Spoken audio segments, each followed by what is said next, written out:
Chapter 1300.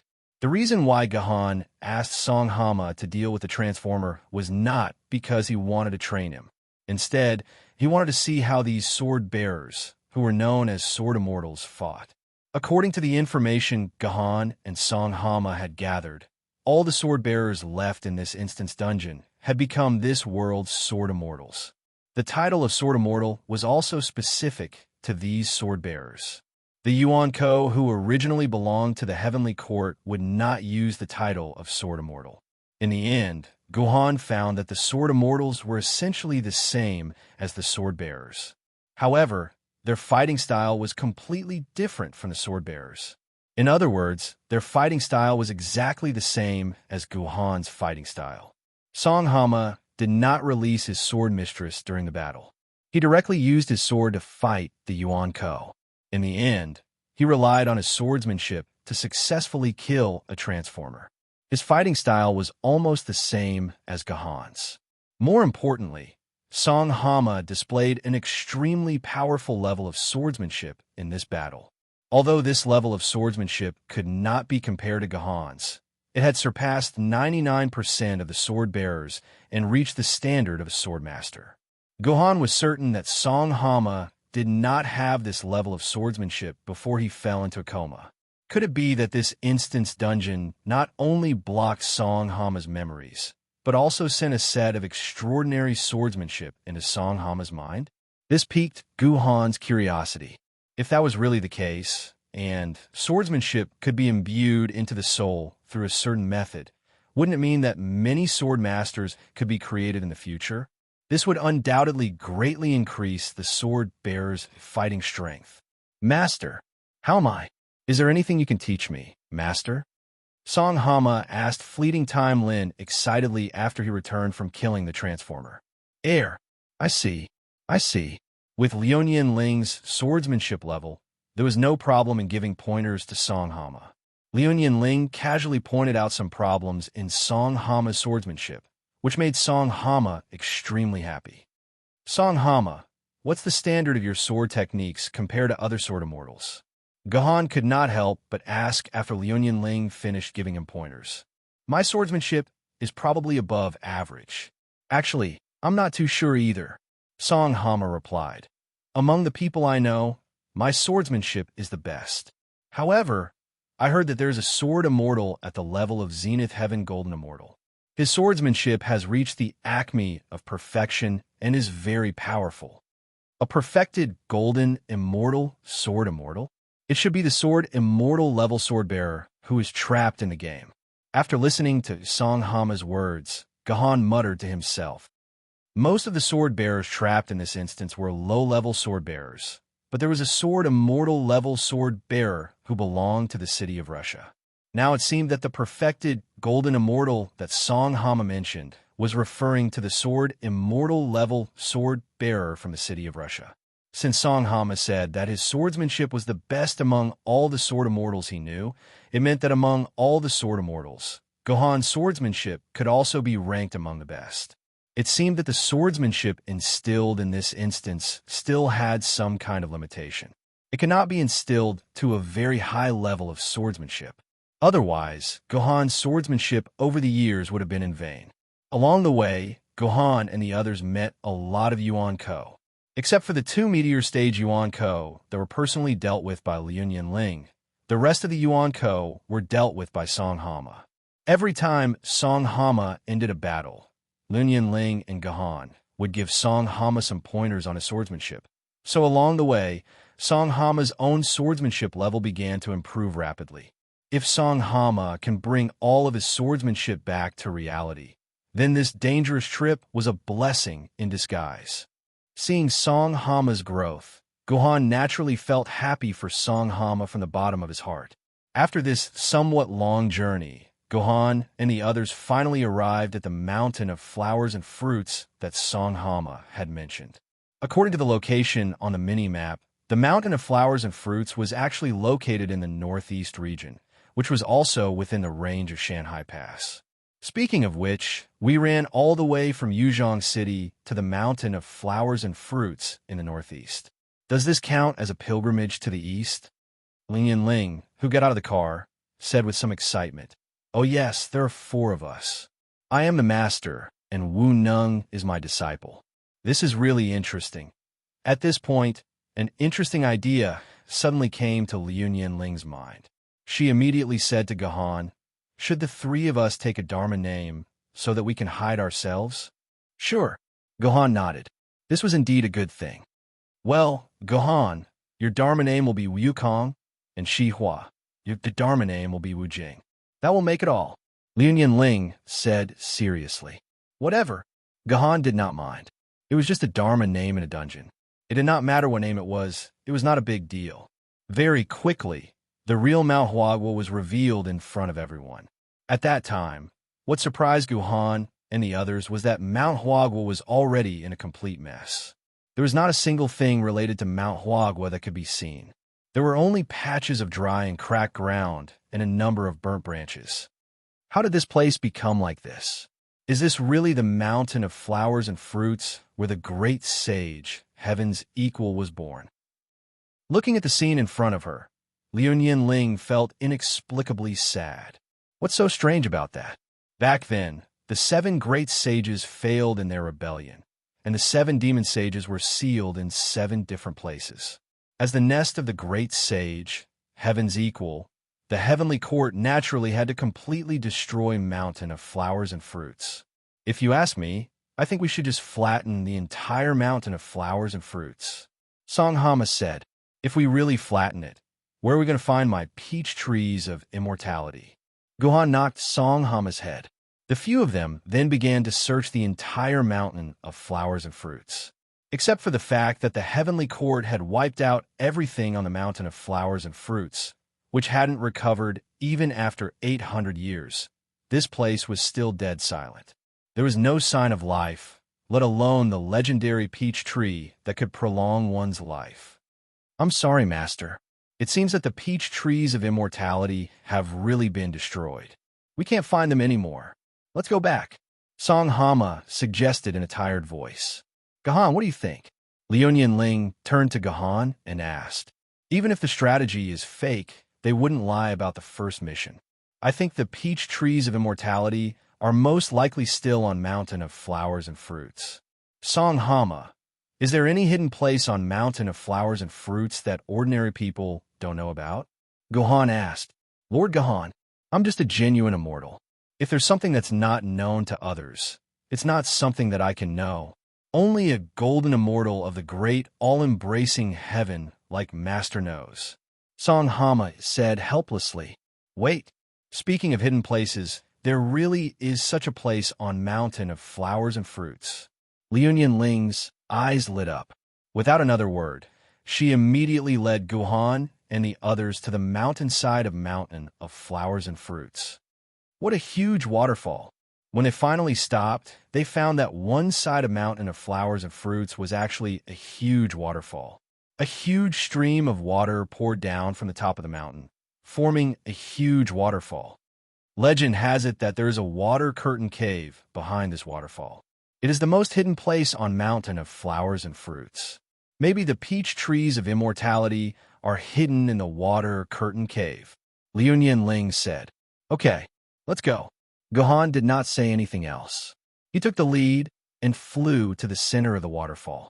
After passing through the turbulent water, he found an extremely hidden entrance behind the waterfall. Soon, Lu Shihua, Liu Ling, and Song Hama flew in one after another. This is really the water curtain cave.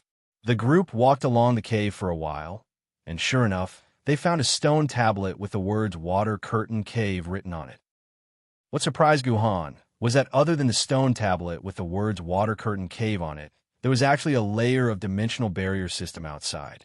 Wasn't this the residence of the demon Yuan Ko? Why is there a dimensional wall system here? Which Yuan Ko would like to make a dimensional wall system as his home? Forget it. Let's go in first. Just as Gahan was about to enter the cave, he suddenly heard Song Hama yell behind him. Danger! Don't go in. What's wrong? Gahan turned his head and asked. Master, there is a magical barrier here. You immortals cannot enter. Only us sword immortals can enter. Song Hama said nervously. What magical barrier? Are you talking about this dimensional wall system? Gohan touched the dimensional wall in front of him, then took a step forward and walked directly in. There was no problem at all. What a spectacle! Lord Gohan, how can you go in? Didn't you say that immortals cannot enter the magical barrier unless they break it by force? Song Hama scratched his head in confusion. Let's go too, Liu Ling said. In the end, she and Lu Shihua also entered the dimensional wall. Song Hama had no choice but to follow them in. At the same time, he muttered, "Could it be that those immortals lied to me?" "They didn't lie to you. Of course they can't enter." Gohan sneered. The real immortals were actually Yuan Ko. Of course, they could not enter the dimensional wall system. Only sword immortals, like Song Hama, who is actually a human sword wielder, could enter the dimensional wall system. This demonic barrier was most likely a name made up by those immortals in order to deceive humans. This was obviously the case, and it was a matter of course. Then, a new question arose. If the dimensional wall system was slandered by the heaven as a demonic enchantment, then apart from Yuanko, would the so-called demonic beasts also count human beings as one of them? Chapter 1301. Is this the lair of Yuanko, the great sage, heaven's equal? Why does it look no different from a human's home? Stepping into the water curtain cave, Gohan and the others saw a dilapidated scene.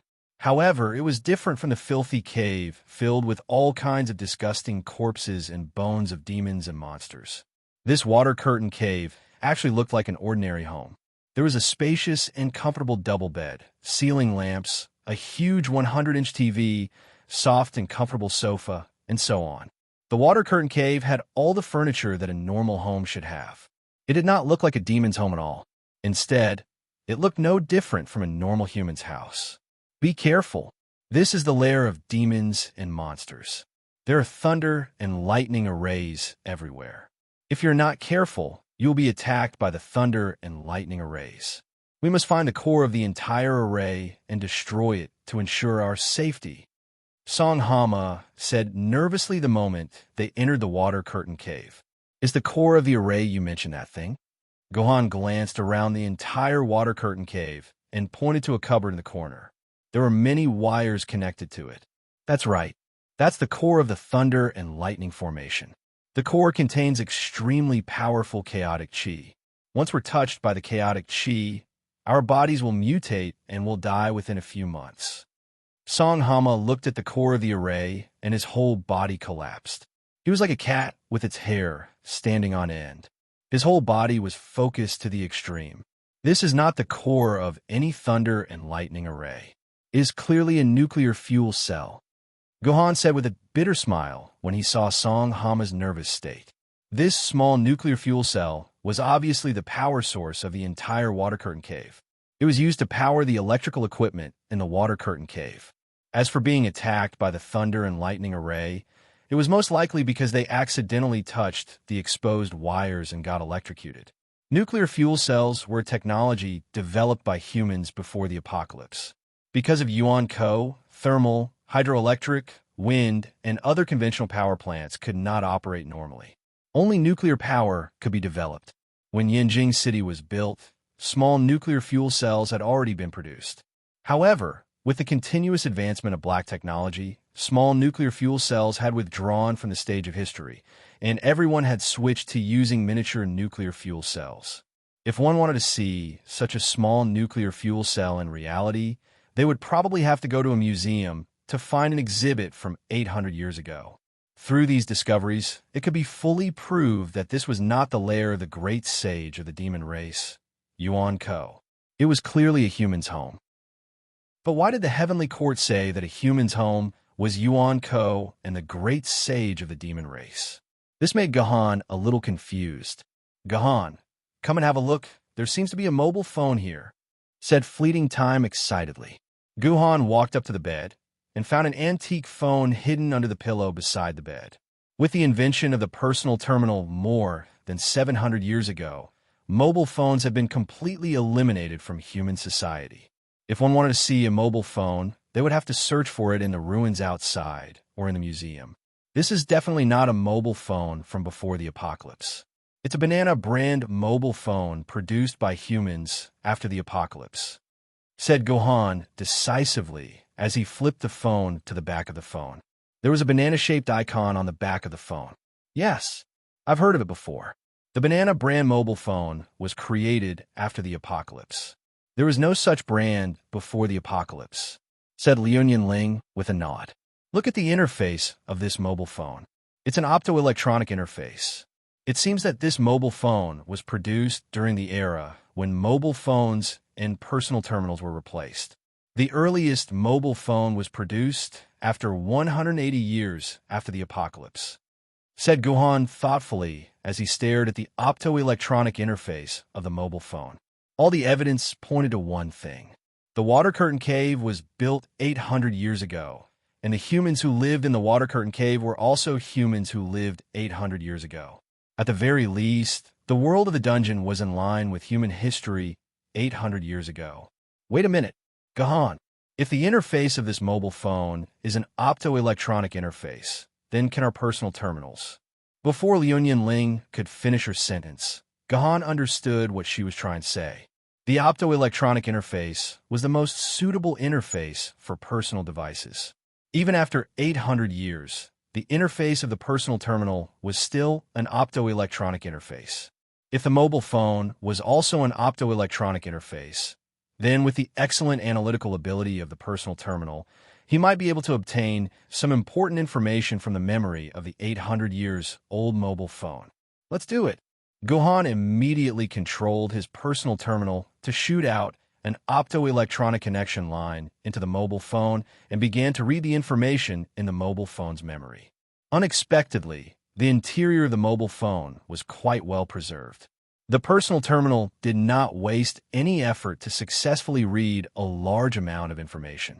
Although most of the information was useless and discarded, in the end, Gohan unexpectedly found an electronic diary among the information. Although the owner of the mobile phone did not write a diary every day, he would more or less write 1 or 2 entries every week. Through reading these diary entries, the background of the dungeon world gradually filled up in front of Gohan. Just as Gohan had guessed, this dungeon world was a normal world from the beginning of the apocalypse to about 180 years ago. The abnormal situation began with the appearance of a large-scale dimensional rift. Almost all of the heavenly court's Yuan-ko entered the human world through that dimensional rift. Then, the heavenly court had 5 desolate-grade Yuan-ko and dozens of eternal-grade Yuan-ko overnight. Therefore, the heavenly court began to forcefully integrate the other Yuan-ko forces and launch an attack on the human Swallow capital city. In the end, the Swallow capital city's dimensional barrier system was destroyed and the city was breached. Most of the humans became heavenly court's captives. Only a small number of sword-bearers escaped and began a life of hiding and living an ignoble existence for 30 years. After defeating the humans, the satisfied heavenly court did not focus on exterminating the remaining human forces. Instead, it set up a trap to sneak attack the other Yuan-ko forces. In the end, heavenly court won again. The main forces of the other Yuan-ko forces were also wiped out by heavenly court. This situation became a situation where heavenly court's forces were the only ones on Earth. In order to cut the weeds and eliminate the roots, heavenly court began to launch rounds of annihilation against the humans in Yuan-ko. Under the threat of survival, the remaining humans in Yuan-ko gradually integrated. This was a great irony. As heavenly court wiped out the remaining humans in Yuan-ko forces, the humans in Yuan-ko forces became weaker and weaker. In order not to fall into a situation of waiting for death, the humans in Yuan-ko decided to unite all the Emperor Sword swordbearers and desolate-grade Yuan-ko forces of both forces to launch a sneak attack on heavenly court. As long as they could kill 2 or 3 desolate-grade Yuan-ko forces, the humans in Yuan-ko forces will be able to launch a counterattack. He was recognized by both sides. Both sides also contributed their remaining top-notch forces. Among them, there were 2 Emperor Sword-level sword wielders from the humans and 4 Desolate-level Yuan-ko. In total, there were 6 top-notch experts. They first created the illusion that they were active in America and lured the three desolate grade Yuan-Ko forces to America. Then they launched a sneak attack on Heavenly Court. The diary stopped at this point. This was because the diary's owner was one of the two remaining Emperor sword-bearers, Heaven's equal Jindy. The Water Curtain Cave was where Heaven's equal Jindy lived in seclusion. After he finished writing the last diary entry, he left all his belongings in the Water Curtain Cave. He did not bring them with him to the battlefield. At this point, Gahan finally understood the background story of this instance dungeon. This instance dungeon was indeed a world that had been completely taken over by Heavenly Court.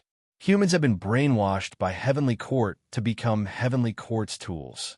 Those who had resisted Heavenly Court back then had probably been slandered as monsters and Yuan-Ko forces by Heavenly Court. This was indeed an instance dungeon that allowed one's imagination to run wild. As for the outcome of the battle, it was not written in the diary. However, based on what Gahan had seen in the story of Song Hama's Havoc in Heaven, he could guess that the sneak attack had definitely failed. The 6 humans and Yuan-Ko forces had also been slandered as the 7 sages. However, the strange thing was that there had only been 6 people. How had they become the 7 sages in the end? Gahan, do you think this is the peach tree of immortality? While Gahan was reading the diary, Lunyan Ling had also made a new discovery in the Water Curtain Cave. She found a tree in a corner of the cave that had all its branches cut off, leaving only the trunk. The moment she saw the trunk, Lunyan Ling immediately remembered their original goal, to find the peach tree of immortality that had been snatched away by Jindy. That's right, this is the peach tree of immortality. Gahan looked at the lines on the trunk and found that there were over 1,000 of them.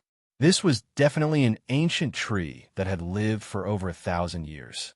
Aside from the peach tree of immortality, what else could there be in the Water Curtain Cave that had lived for over 1,000 years? Keep. Gahan stroked the trunk of the peach tree of immortality and kept it into his dimensional pocket. The 3 of them searched the Water Curtain Cave again. After confirming that there were no other valuable clues, they left with Song Hama. "I'll light a fire," Song Hama immediately said when he heard that Gahan and Lunyan Ling were leaving. He took out a lighter from his pocket and was about to burn the place down. "What are you doing?" When Gahan saw Song Hama's action, he slapped the lighter in his hand away and asked sternly, "According to the rules of the Heavenly Court, we have to burn down the residences of the demon beasts when we find them," Song Hama said helplessly. Chapter 1302. In the end, under Gahan's organization, Song Hama was unable to burn down the Heaven's equal Jindy's Water Curtain Cave. On the way to Xianyang City in the hover car, Song Hama fell into a rare moment of silence. His mouth was tightly shut and he didn't say a word. His eyes kept darting around. Clearly, something was brewing in his heart. Song Hama's strange behavior didn't escape Gahan's eyes.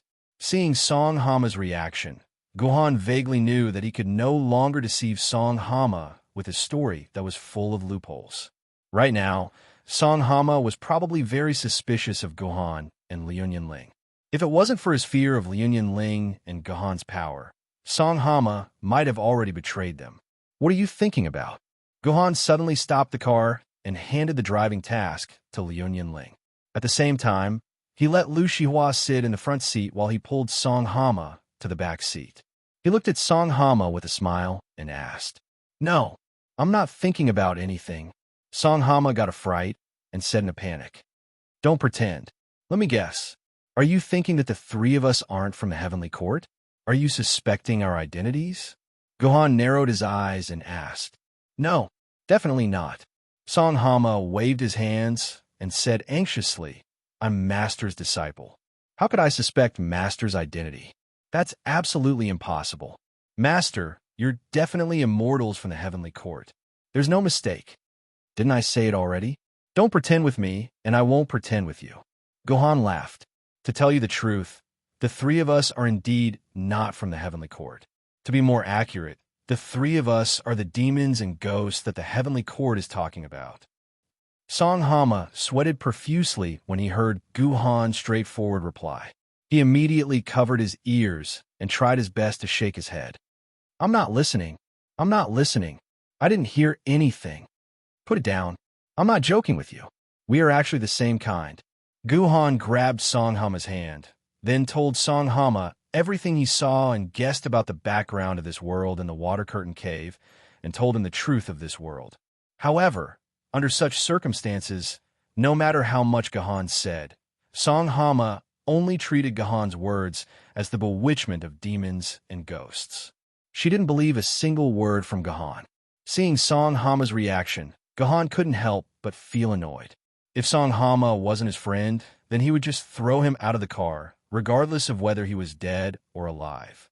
However, the problem was that Songhama was Gahan's childhood friend. It was impossible for Gahan to harm Songhama. Instead, he would do everything possible to protect Songhama's life. After thinking hard for a while, Gahan asked Lin Yinling to stop the car, and the four of them got out of the car together. What can I do to make Songhama believe me? You're finally going to kill me, right? I won't betray you guys, so just let me go. Seeing that he was being pulled out of the car, Songhama thought that Gahan wanted to kill him to silence him, and immediately shouted in fear. What you guys? It's us. We're the same kind. We are the sword bearers. Gahan knocked Songhama's head, and then pulled out the extinguished immortal sword from his waist and threw it out. The extinguished immortal sword blossomed in the air and finally turned into the appearance of extinguished immortal. However, it was different from the extinguished immortal sword that was full of evil ideas. The extinguished immortal sword that was released now was very sluggish, without any spirituality to speak of. It was not a natural sword mistress, but rather a man-made one. This was because before entering the game, Gahan didn't let his sword mistress consciousness follow him into the dungeon. After all, this was an extremely dangerous dungeon, and Gahan didn't have absolute confidence that he could leave the dungeon alive. If his natural sword mistress was trapped in the dungeon with him, then it would be a huge loss. Therefore, the sword mistresses that Gahan used in the dungeon were all man-made sword mistresses that were automatically generated by the system. Naturally, they did not have any spirituality to speak of. On the other hand, Lu Shihua and Fleeting Time Ling were also using artificial sword maidens. Sword demon, sword demon. Seeing the extinguished immortal sword in Gahan's hand turn into a beautiful woman, Songhama screamed in fear. What? You know my sword mistress?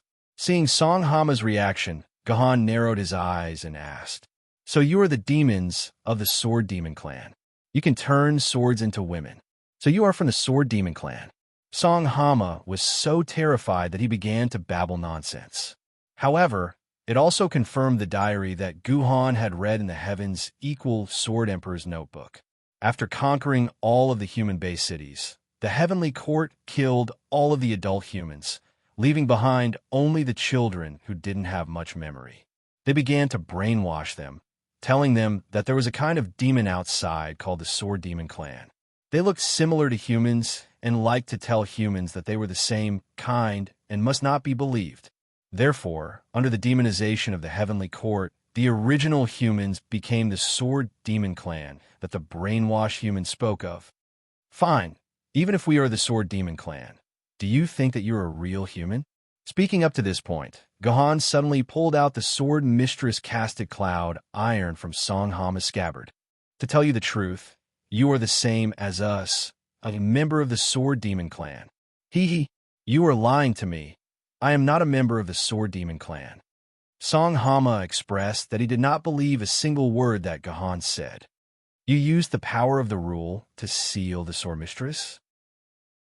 Gahan felt the casted cloud iron in his hand and realized that the casted cloud iron was enveloped by the power of the rule.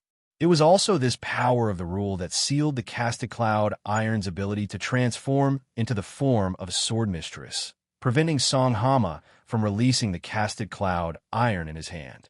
Break for me.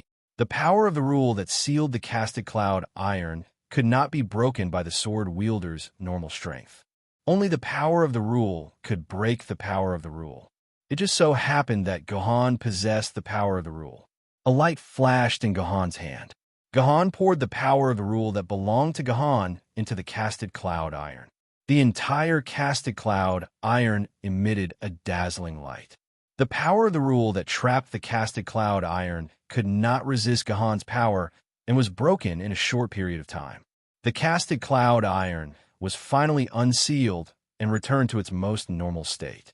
However, Gahan could not release the casted cloud iron into the form of a sword mistress. The only one who could do so was Song Hama himself. Take it. Then think about releasing this sword mistress. Gahan stuffed the casted cloud iron into Song Hama's hand and said calmly, Okay. In order to save his life, Song Hama naturally agreed. However, in reality, Song Hama secretly decided that even if he was beaten to death, he would not think about releasing this sword mistress.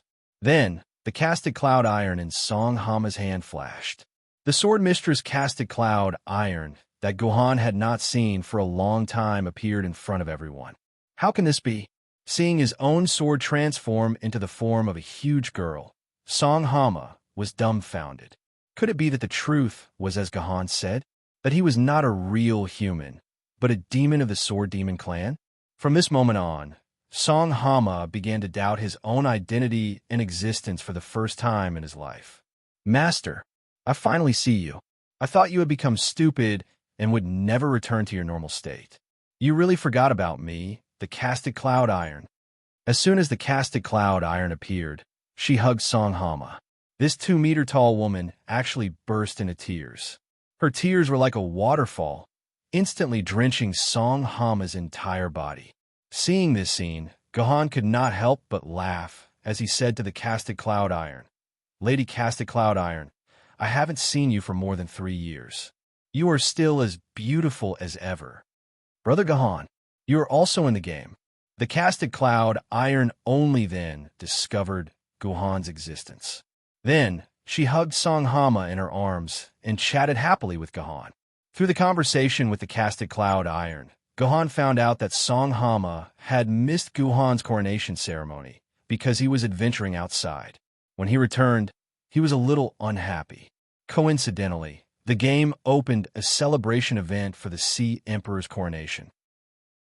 Song Hama participated in the event in the game as a way to celebrate for Gahan. However, he did not expect that halfway through the game, all the players in the game would instantly fall into a deep sleep, and the sword ladies would be suppressed back to their sword forms. After that, the casted cloud iron felt a powerful force seal her sword form. Although Song Hama woke up from her deep sleep, it was as if she had become a different person. She had lost all her memories and still thought that she was some sort of mortal. She did not care about the sealed casted cloud iron at all. If not for Gahan's timely appearance, perhaps the casted cloud iron would have gone crazy. At the same time, Gahan discovered that the casted cloud iron's sense of time was still normal. From the time her soul fell into a deep sleep until now, it had been a total of more than 2 days. Moreover, the casted cloud iron maintained her consciousness throughout the entire process. There were no traces of her memories being modified. This meant that although the memories of the sword wielder had been tampered with, the memories and consciousness of the sword ladies were still intact. If he could completely remove the seal on all the sword ladies, then these sword immortals would change from his enemies to his helpers. At the same time, in the faraway heavens, a desolate level Yuan Ko, who was dressed like an emperor, was sitting on the throne high above. He frowned and said in a low voice, My rule power has been broken. Who is it? Could it be that among Yuan Ko and the remaining humans, another emperor's sword-level combatant has been born? Clairvoyant, clairaudient. Both of you, quickly come and see me. The desolate level Yuan Ko did not dare to delay. He immediately sent out his decree and ordered clairvoyant and clairaudient to come and see him. Chapter 1303. On the dilapidated road on the outskirts of Xi'an, Shaanxi Province, a maglev flying car was moving forward at a constant speed. However, the owner of the hovercraft did not seem to know that there were many sneaky figures lurking in the ruins on both sides of the road. When the hovercraft arrived at a predetermined location, a thick earthen wall suddenly appeared out of thin air, blocking the hovercraft's path. In the next second, The hovercraft was about to crash into the earthen wall and be smashed into smithereens. In the end, the hovercraft crashed directly into the earthen wall. The entire world was instantly shrouded in gray dust, as if it had entered a heavy smog. Go, kill these lackey, sword immortals of the heavenly court. As the collision occurred, many ambushers rushed out from the ruins on the side of the road. However, the composition of these ambushers was very complicated. Some were simple magical beasts, some were strange creatures, and some were humans with all sorts of strange abilities. There were even 2 sword-bearers with sword mistresses mixed in with the group. The motley crew swarmed forward and launched a frenzied assault on their opponents in the smog. It was effortless. When the smog dissipated, the few people in the hovercraft were miserably captured by the ambushers. Gahan, Lin Yanling, Lu Shihua, Cast Cloud Iron, and Song Hama were surrounded by a dark light. Under this dark light, Gahan and the others could not even move their fingers. The only thing that could work normally was their mouths. Kel Thuzad, is there a problem with your spell? In my opinion, why don't I kill all these puppets of the heavenly court with one sword strike? Wouldn't it be great to end all troubles once and for all? Seeing that Guhan and the others had been subdued, a handsome man dressed in crimson armor and holding a large axe said. He had a hint of violence in his eyes. No, my dear Telius, my king has just ordered that she will be here soon. Before she arrives, these people cannot be killed. The man called Kel Thuzad, who was actually a skeleton shrouded in a magic robe, said in a gentle but unquestionable tone, Don't worry with my shadow word. Bind. They will not be able to break free. Oomph. You wizards always make people feel at ease. Telius muttered. He did not do anything to Gahan and the others. Gahan glanced at the ambushers. There were about 30 people in total, and they were all dragon level Yuan Ko. Only Telius and Kel Thuzad, who spoke just now, were nether level Yuan Ko. Hey, I think you're mistaken. We're all on the same side. We are not accomplices of the heavenly court, Guhan said, pretending to be wronged. In fact, if Gahan had not ordered everyone to surrender, these dragon-level Yuan Ko would not have been a match for Gahan and Lin Yanling. What a joke. You dogs of the heavenly court, now that you are about to die, you still have the nerve to say that you are on the same side as us? How shameless. Telia spat on the ground, then pointed at Song Hama's head and scolded, I know this guy. He is one of the city guard captains of Yuzhong City. His hands are stained with the blood of many of our brothers. I will be the first to kill him. Yes, Gahan, aren't you with them? Didn't I already say that I want to renounce darkness for light? Why do they want to kill us?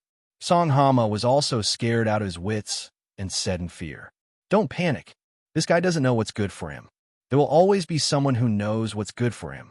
Let's wait for their king to come. Gahan said calmly, What? How dare you say that I don't know what's good for me? Trius appeared to be extremely angry. He swung his axe at Guhan's head, intending to swing it at him. Stop right there, Telius. A mighty voice with a hint of softness came from afar. Hearing this voice, the angry Telius instantly became as obedient as a kitten. My king, Telius bowed respectfully when he saw a valiant swordsman clad in blue armor and wielding a long sword walking over. Artoria, seeing this swordsman, Gahan's body trembled slightly. He finally saw the living King Arthur again, although it was still in the game. You know me? Artoria said in surprise when she heard Gahan call her name. Humph, you lowly dogs. How dare you call the great King Arthur by his name? Telius was the first to be displeased when he heard Gahan call out Artoria's name. He raised his axe and said loudly, My king, there is nothing to say. Let me kill these dogs. Artoria, I haven't seen you for more than 3 years. You are still as beautiful as ever. Gahan said softly as he looked at Artoria's face. Did we meet 3 years ago? How come I don't remember? Artoria's brows furrowed even more. She did not like this kind of man who acted too familiar. Of course we met. It's just that we were in another world. Gahan laughed heartily and stood up from the ground. The sword energy on the surface of his body rotated, and the psionic energy of Shadow Word, bind that had trapped Gahan, was instantly destroyed. Gahan immediately regained his freedom. The moment he saw Artoria, Gahan changed his mind. He no longer wanted to pretend to be weak. He wanted to show his true strength. Impossible. My shadow word. Seeing Gahan break free from the bindings of shadow word, Kel'Thuzad was shocked. His expressionless face was filled with fear and disbelief. Kel'Thuzad, I told you, your magic is not reliable. You still want to see my all-conquering axe. In the next second, Telius' axe swung towards Gahan's head. Gahan smiled slightly and did not dodge. He did not even pull out the Sword Maiden. He just condensed a sword energy at his fingertips and flicked it at Telius' axe. Telius felt a huge impact, and his whole body flew out in an instant. Attack! When the other Yuan-Ko saw this, they immediately condensed their own power and prepared to fight Gahan and the others again. However, they were stopped by a small, smooth hand. Stop! This is a powerhouse who has mastered the power of laws. Even a few hundred of you are not enough to deal with him. The one who spoke was King Arthur Artoria. The moment she saw Gahan make his move, she knew that she had encountered a tough opponent. So tough that King Arthur himself did not have the confidence to defeat his opponent. You guys run. I'll hold this guy back. Artoria took a deep breath and pulled out the sword in the stone from her waist. She put on her classic battle stance and prepared to fight to the death with Gahan, using herself to buy time for her subordinates to escape. I think we might have misunderstood. I've said it before. We are not enemies. We are on the same side. Gahan smiled and patted his waist. The 8 sword maidens, Qingpin, Shishue, Yiqian, Doyu, Qidian, Zhuzi, Juexian, and Zhu Xian, flew out from Gahan's dimensional pocket and stood behind Gahan. However, their expressions were a little stiff. They were all man-made sword maidens. I am a sword wielder. I am not a sword saint. After Gahan said that, Liuyan Ling and Lu Shihua broke free from the Dark Word spell and released their sword maidens. In the end, 17 sword maidens appeared beside them. I think this proves our identities. An Emperor sword wielder. You are an Emperor sword wielder. When the 17 sword maidens appeared at the same time, especially the 8 sword maidens behind Gahan, Artoria did not even have the courage to raise her sword in the stone. What kind of joke was this? If she was facing an Emperor sword wielder, it would be futile no matter how much Artoria resisted. Her subordinates would not be able to leave this place alive. Although I'm not considered a true Emperor sword level sword wielder, you could treat me as the weakest Emperor sword level sword wielder. Gahan laughed. Who are you? Even if you're not the accomplices of the Heavenly Court, I have never heard of an Emperor sword wielder emerging from the remnants of the human race. Your Emperor sword maidens are all sealed in the Heavenly Court. How can you be an Emperor sword wielder? Artoria said in disbelief. Her eyes were still filled with caution. Clearly, she did not believe this Emperor sword wielder who had suddenly appeared. If I told you that I transmigrated from another parallel world, would you believe me? Gahan said faintly. Logically speaking, the best way to fool Artoria would be to say that Gahan and Fleeting Time were humans who were lucky enough to survive, and that they were lucky enough to obtain an Emperor sword mistress that had not been discovered by anyone before. That would be the best way to fool Artoria. However, Gahan knew very well that such a lie might work on a Chinibu kid, but it was impossible to deceive a knowledgeable monarch. His lack of understanding of this dungeon world would allow the other party to easily expose him. Therefore, Gahan chose a half-truth. Gahan said that he was a sword wielder from another parallel dimension.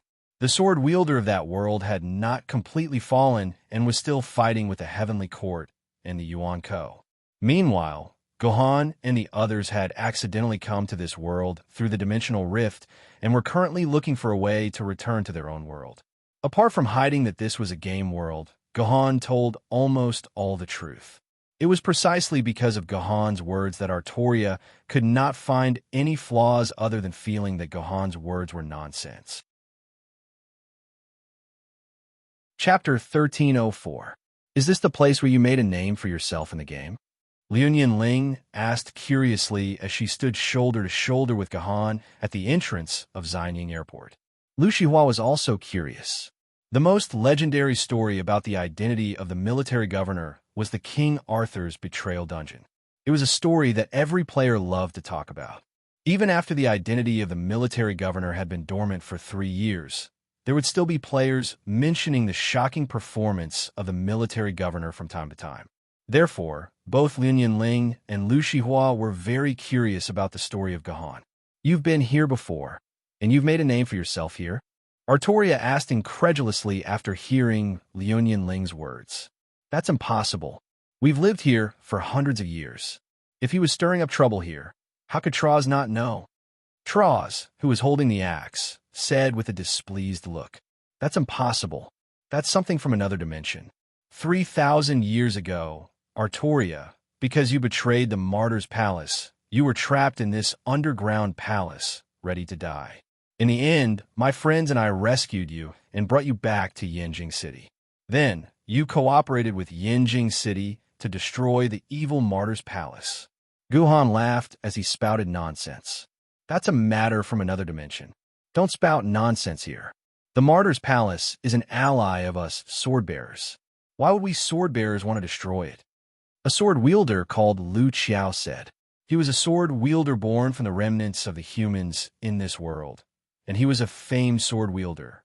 It was unknown whether Lu Qiao was a player's soul or an NPC that had evolved from this dungeon world. "I told you, that's a matter from another dimension.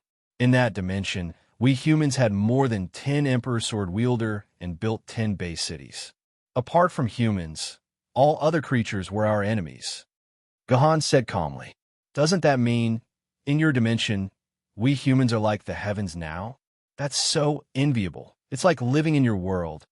Lu Qiao said with a yearning expression after hearing Gohan's words. "It's okay. If I can open the dimensional door, then I'll definitely bring all the humans in this world back to live a good life." Gahan said straightforwardly. "Really?" Lu Qiao's mood suddenly became extremely excited. It was like living under an overpass, relying on scavenging for a living, suddenly finding out that your biological brother is a billionaire in another city, and this billionaire wants to take you back to live a good life. You would also become extremely excited. Gohan's words had pulled the hearts of the humans in this world closer to his position. "Are you openly poaching us?" Artoria glared at Gohan angrily. "Artoria, you have to think about it in another way.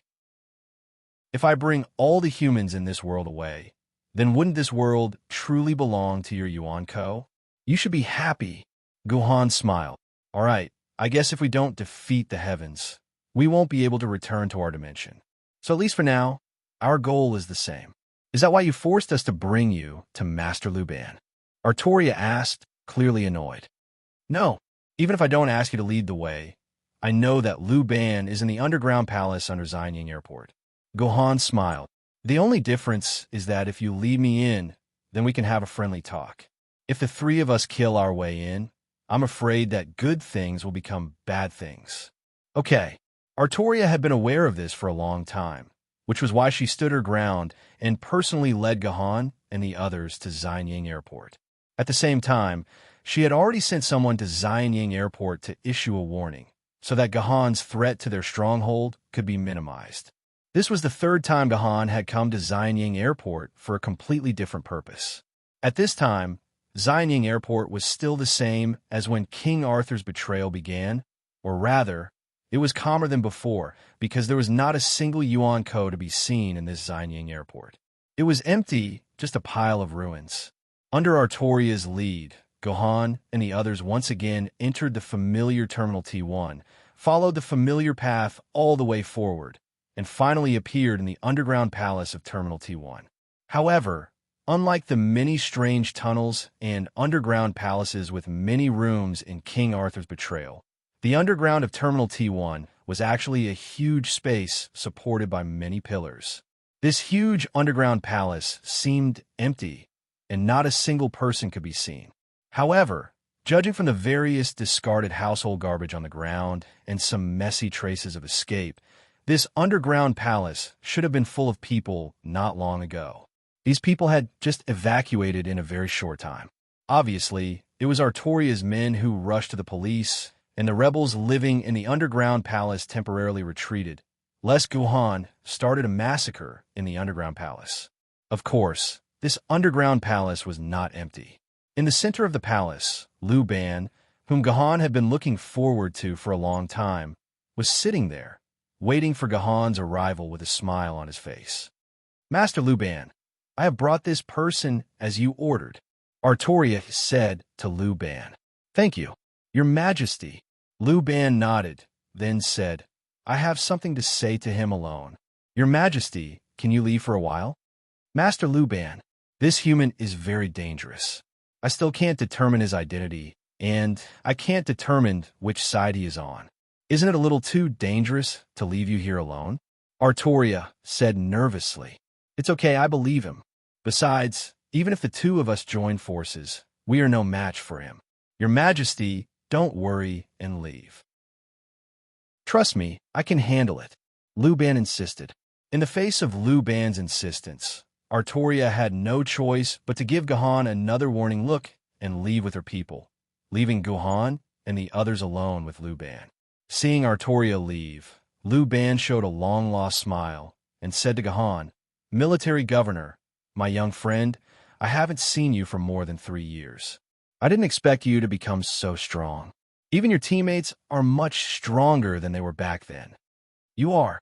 Hearing Lu Ban's words, Guhan's expression changed drastically. Lu Ban actually knew him, and he could even tell him about what happened 3 years ago. Could it be? It seems that Military Governor, my young friend, has already guessed it. However, I'm the NPC Lu Ban who gave you Lady Juzi's keepsake in this place 3 years ago. Lu Ban revealed his identity without hesitation. He even knew that he was an NPC. Liu Ling and Lu Shihua were confused. They could not help but look at Guhan and ask, "What's going on?" "It's like this." Guhan told the story of what happened with Lu Ban in the dungeon. He then asked Lu Ban, "Why? Why did you appear in this dungeon? How did you know your identity as an NPC? If you really knew that you were an NPC, shouldn't you have been refreshed after the end of the dungeon 3 years ago?" "At that time, I was indeed refreshed." Lu Ban laughed. "The old me you see now is no longer the old me from 3 years ago. This is a brand new body.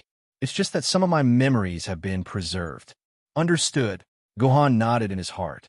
It turned out that the memory of the dungeon had been preserved in a brand new Lu Ban's body.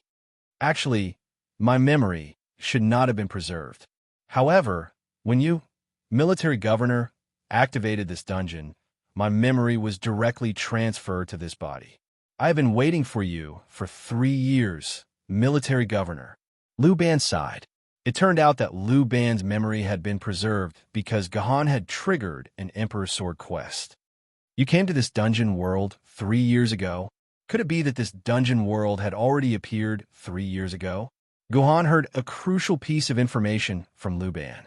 If Lu Ban's memory had been transferred to this body 3 years ago, did that not mean that this dungeon world had already been established 3 years ago? "That's right. At that time, I thought that you, Military Governor, would immediately complete the Emperor's Sword quest as soon as you receive the Emperor's Sword quest. I never expected that I would wait for 3 years. If not for the change in this dungeon world, I'm afraid that you, Military Governor, would have completely forgotten about this Emperor's Sword quest." Lu Ban, the old man, said sadly. Guhan could not help but feel a little ashamed. The truth was just like what Lu Ban had said. If not for the huge problem with the game, Guhan might have completely forgotten about this Emperor's Sword quest.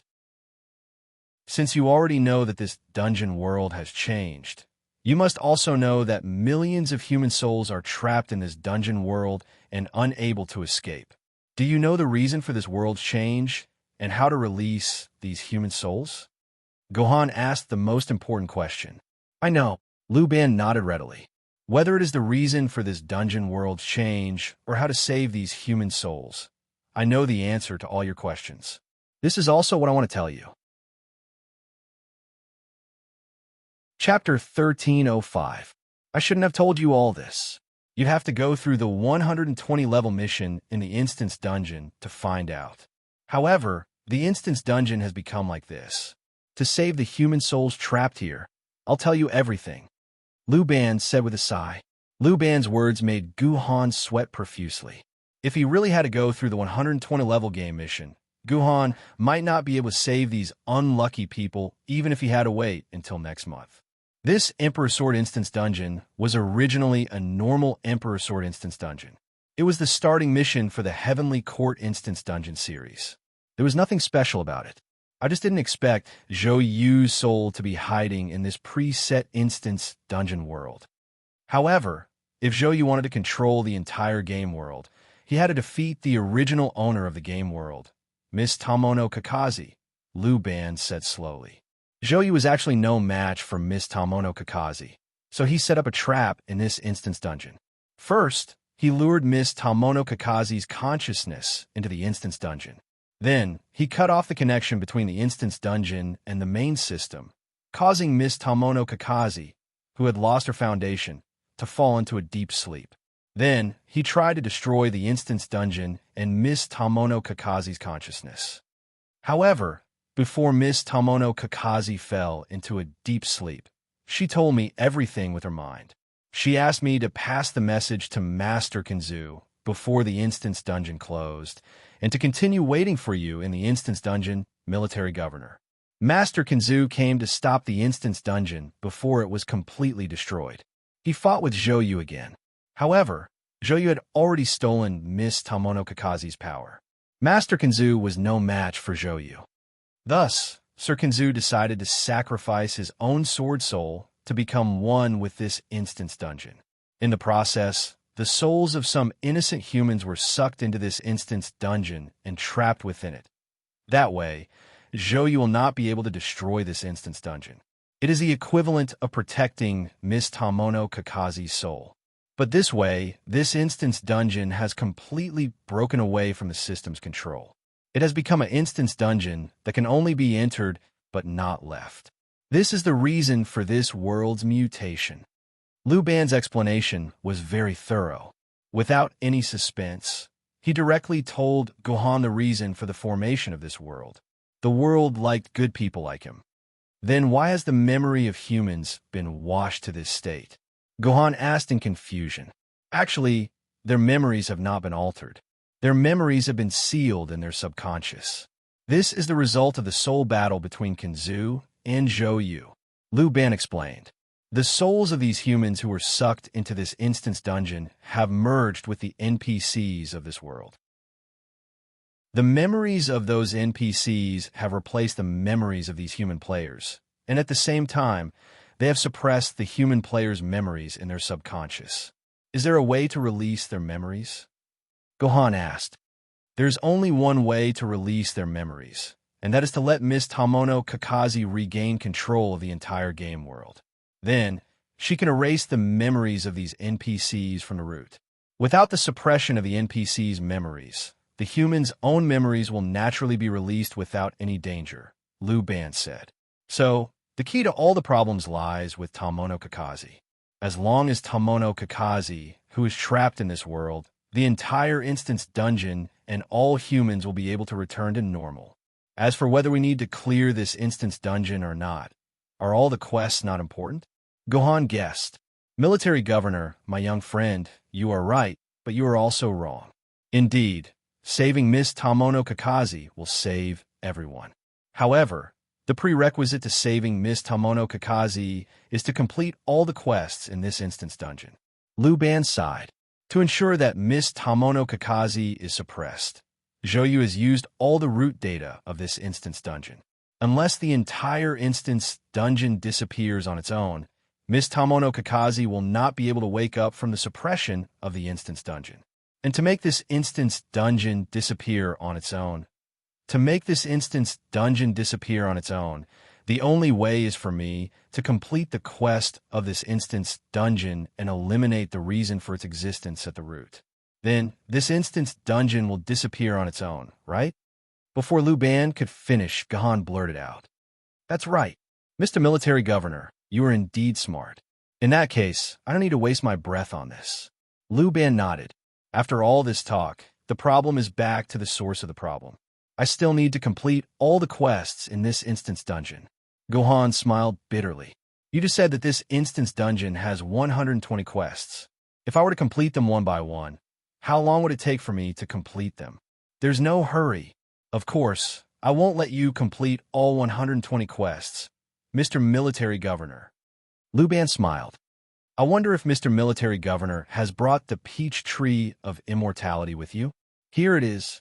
Gohan took out the peach tree of immortality from his pocket. Ahem. There's something wrong with the peach tree of immortality that you stole from the peach garden. You'll need the peach tree of immortality from Heavens equals Water Curtain Cave. Let me tell you, Heavens equals home is in Mount Huagua. Before Lu Ban could finish, Gohan interrupted him. Master Lu Ban, this is the peach tree of immortality from Heavens equals Water Curtain Cave. Gohan said calmly. What? I didn't even tell you. How do you know that you found the peach tree of immortality from him? Lu Ban was obviously shocked by Gohan. He was so angry that his face turned red. I obtained a strategy guide. The strategy guide explained in detail how to complete this instance dungeon. I'm just following the instructions in the strategy guide. Gohan replied. Unbelievable. How did you get the strategy book for this quest? Lu Ban took a deep look at Gohan and decided to put this problem aside for the time being. He said, but this is good. With this peach tree of immortality, things will be much easier. Lu Ban patted the peach tree of immortality, and Gohan heard a new system notification. Instance dungeon quest completed. Successfully handed over the peach tree of immortality to Lu Ban. Quest is being refreshed. Instance dungeon quest 2 failed. Instance dungeon quest completion requirements refreshed. Instance dungeon is being recreated. Hidden quest created. Find the living soil of the 9 heavens, water of the highest life, and flames of the 9 yang to revive this withered peach tree of immortality. Did you hear the notification about the activation of the hidden quest? At the same time, look for the living soil of the 9 heavens, water of the highest life, and flames of the 9 yang? Lu Ban asked when he saw the surprised look on Gohan's face. That's right. Gohan nodded. That's right. Lu Ban breathed a sigh of relief. Now that the hidden quest has been triggered, the complicated 120 circle quest is no longer necessary. All you need to do is follow the main quest of the hidden quest, and the remaining quest will only have 10 circles. Very good. A smile finally appeared on Gohan's face. He then turned around and prepared to leave with Liu Ling and Lu Shihua. Where are you going? Lu Ban quickly asked when he saw that Gohan was about to leave. Time is of the essence. Of course, I'm going to find these 3 items to complete the quest. Gohan replied quickly. With the activation of the hidden quest, the conventional strategy recorded in the strategy guide could no longer be used. However, Gohan remembered that in the strategy guide, there's also a quest to find these 3 items. According to the strategy guide, Gohan could also find these 3 items. So, Gohan could not wait to set off with his team. No, you don't need to look for those 3 items. I've already prepared them for you, Lu Ban said with a smug smile. Then, under the surprised gazes of Gohan, Liu Ling, and Lu Shihua, he took out the 3 quest items from his body. This, Gohan lowered his head and grabbed the 3 quest items in his hand. Then, he saw the introduction panel of the 3 quest items. Living soil of the 9 heavens. Wondrous item. Swordsman cannot use it. The soil used by Goddess Nuwa when she created humans.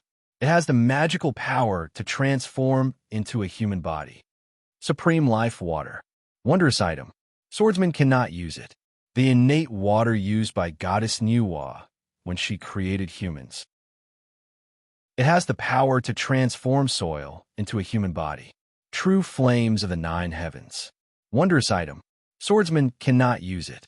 The item with the most yang qi in the world. At the same time, it can replenish the yang qi needed by the soul without harming it. At the same time, it can train the soul and the body, allowing the 2 to merge again. The system's item introduction panel would never be fake. In other words, the 3 items provided by Lu Ban were all genuine quest items. Even if it was Gohan, he had never thought that the quest item would appear in front of him right after he received the quest. Therefore, Gohan couldn't help but feel a little dumbfounded. His face revealed a rare expression of not knowing what to do. Are you very surprised? Are you very surprised? Seeing Gahan's expression, Lu Ban smiled even more happily. If this was a normal instance dungeon, I would definitely let you look for it yourself. This is also the fun of instance dungeons. However, the situation is urgent. The longer a human's soul stays in this dungeon, the weaker it will be. If it stays for more than a week, I'm afraid it will completely disappear. So, I won't waste your time. Before you enter this dungeon, I've already asked Artoria and the others to bring these items from their respective places to make it easier for you to complete your task. There's such a thing? Liu Ling and Lu Shihua looked at Lu Ban dumbly. This was the first time they had encountered such a way to complete an instance dungeon. Chapter 1306. System. Hidden Instance Dungeon Quest 2 completed. You have successfully found the living soil of the nine heavens, the water of supreme life, and the true flames of the nine yon. Quests are being refreshed. System. Hidden Instance Dungeon Quest 3 generated. Find the 12 sword maidens scattered across this world. After Gahan kept the 3 items into his dimensional pocket, a new quest prompt popped up. This time, Gahan was required to find the 12 sword maidens. This time, however, Gahan was smarter. He did not run out like before. Instead, he looked at Lu Ban and asked, "Are these 12 sword maidens with you?" "How smart. You managed to figure it out." Lu Ban laughed heartily as he pulled out another 12 sword maidens. Fleeting Time rolled his eyes at the sight of the sword maidens. The NPC has prepared all the quest items for you. You don't even need to go out for a stroll. Is there really such a way to complete a quest? Haha, this is an urgent matter. There is no need to worry about such a small matter. Lu Ban laughed, trying his best to alleviate the awkwardness. Gahan did not say anything. Since the quest items had been delivered to him, there was no reason for him to reject them.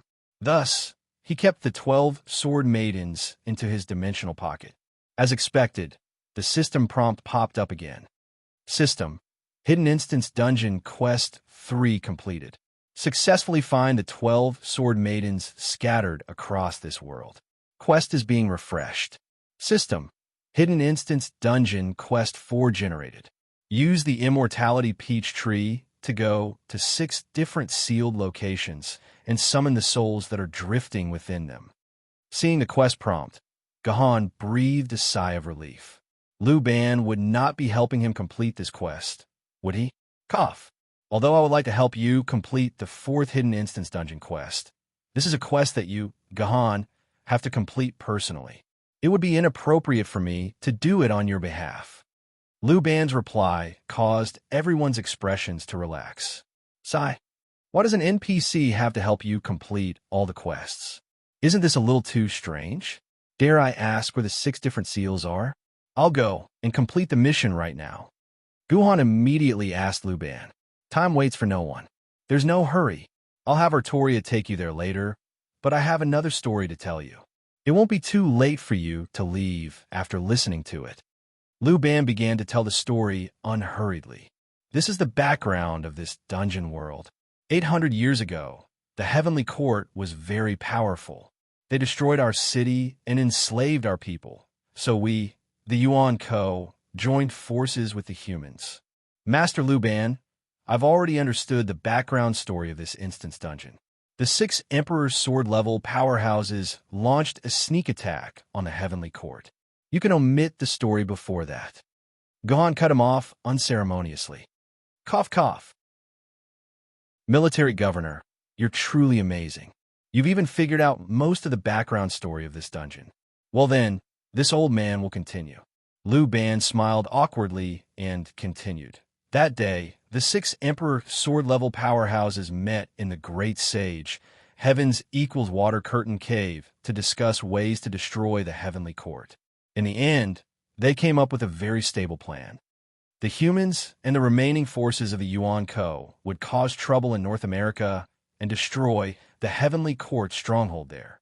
At the same time, they would use the power and banner of several Emperor sword-level sword wielders to mislead the Heavenly Court into thinking that we were planning to settle down in North America and fight against the Heavenly Court. In order to maintain their rule, the Heavenly Court would definitely send the desolate level Yuan Ko to destroy the rebels in North America. This would give us a chance. That was the truth. When our forces uprooted 90% of the Heavenly Court's stronghold in North America and trapped the last of the Heavenly Court's forces in Los Angeles, the Heavenly Court did not just sit back and watch. As expected, the Heavenly Court didn't just sit back and watch. They actually sent 3 desolate level Yuan bandits and a large number of core forces to North America. This round trip will take at least 2 days.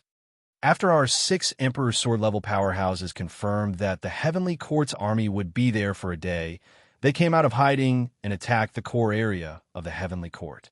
The entire process was as easy as crushing dry weeds and smashing rotten wood. The Heavenly Court did not have any decent resistance before the 6 Emperor sword-level powerhouses killed their way to the soaring sky palace of the Golden Arches and surrounded the remaining 2 desolate level Yuan Ko of the Heavenly Court. Although the desolate level Yuan Ko is strong, it's definitely not a match for 6 powerhouses of the same level. We were confident that we could kill the 2 top powerhouses of the Heavenly Court within half a day. That way, we would have double the number of top powerhouses of the Heavenly Court. The Heavenly Court would not dare to kill us unscrupulously, and we could also develop and strengthen ourselves again. Up until now, our script could be said to be successful. The remaining 2 desolate level Yuan Ko of the Heavenly Court were indeed no match for our 6 Emperor sword-level sword-bearers. Just as we were about to kill the 2 desolate level Yuan Ko, another Emperor sword-level sword-bearer suddenly appeared from the depths of the Heavenly Palace. We never expected that after ruling and bewitching the humans for more than 30 years, the humans who were still children back then would completely believe in the Heavenly Court's words. They thought that humans and the Heavenly Court were one and the same. They were not sword-bearers, but sword immortals taught by the Heavenly Court. And among these sword immortals, there was an extremely terrifying Emperor sword-level sword-bearer. He was so deeply brainwashed by the Heavenly Court that he did not listen to the advice of the other 2 Emperor sword-level sword-bearers in the team and attacked us directly. Moreover, his abilities were extremely terrifying. He could fight against 3 Emperor sword-level powerhouses alone and block the attacks of 3 Emperor sword-level powerhouses. In this way, the Heavenly Court would have 5 Emperor sword-level combatants, which is almost the same as our 6. Although they would still be able to gain the upper hand in the end, it would be impossible for them to destroy the other party within a day or 2. Faced with such a situation, our 6 Emperor sword-level powerhouses decided to give up on the sneak attack and leave the Heavenly Court. This was to prevent the 3 Emperor sword-level powerhouses from the Heavenly Court from returning and surrounding our people. If that happened, the entire situation would be reversed, and we would be the ones facing the threat of death. It's a pity that we were a step too slow. The Heavenly Court troops who were heading to America came to their senses halfway and started to rush back at full speed. In the end, just as our 6 Emperor sword-level combatants escaped from the Heavenly Court, they were surrounded near Hongdian. In the end, 11 Emperor sword-level powerhouses engaged in an earth-shattering battle in the entire Zhejiang province. The Heavenly Court, which had the Jade Emperor and the Emperor sword-level sword-wielder, who could fight against 3 Emperor sword-level powerhouses alone, undoubtedly had a huge advantage. Our 6 Emperor sword-level powerhouses were already at an absolute disadvantage. In the end, the 6 of them decided to fight with their lives on the line. They blew up their physical bodies and covered their souls as they escaped. However, this final fight was both a success and a failure. No one would have thought that the power of the 6 Emperor sword-level powerhouses self-destructing at the same time would be so great. Not only did their souls not escape safely, but they were also torn apart by the impact of the self-destruction. In the end, they landed in 6 different locations and became wandering ghosts that had lost their self-awareness. After our people found these 6 locations, they were unable to gather these scattered souls. Therefore, they set up a suppression technique in those locations to ensure that the souls of these 6 Emperor sword-level powerhouses would not dissipate over time. Instead, they would remain floating in their original locations. After killing all of our high-level powerhouses, the Heavenly Court could be said to be completely invincible in this world. They launched a crazy purge against us, causing our remaining resistance forces to suffer heavy losses. We could only hide in some extremely secretive places and drag out an ignoble existence. As the saying goes, once the cunning hare is killed, the hound will be cooked. When most of our people were killed, the Heavenly Court, which was afraid that the Sword Celestial would come to his senses and return to being a sword wielder, surrounded and killed the executioner that they had trained. It was only then that the sinful executioner finally came to his senses. However, it was too late. He alone was no match for 5 desolate level Yuan Ko. In the end, he could only do the same as the 6 of us. His physical body self-destructed, and his soul dissipated, drifting in an area. After that, we spent the rest of our days dragging out an ignoble existence. It wasn't until a month ago that we found a notebook left behind by a Tong Tian Jiandi. Only then did we know that Tong Tian and the others had a bad premonition during the meeting. They had left a trace of their soul origin in the peach tree of immortality in the Water Curtain Cave. The power of the peach tree of immortality is very magical. It can protect a human's soul for thousands of years. Therefore, all you need to do is to bring the peach tree of immortality to the place where the soul fragments of the 6 Emperor sword-level powerhouses are drifting. Then, you'll be able to naturally attract their souls and reunite the souls of these powerhouses. Then, you'll have the opportunity to revive them. As long as these 6 Emperor sword-level powerhouses can all be revived, we will have enough power to challenge the Heavenly Court. In the end, we will completely destroy the Heavenly Court and return peace to this world. Lu Ban finally finished his long speech.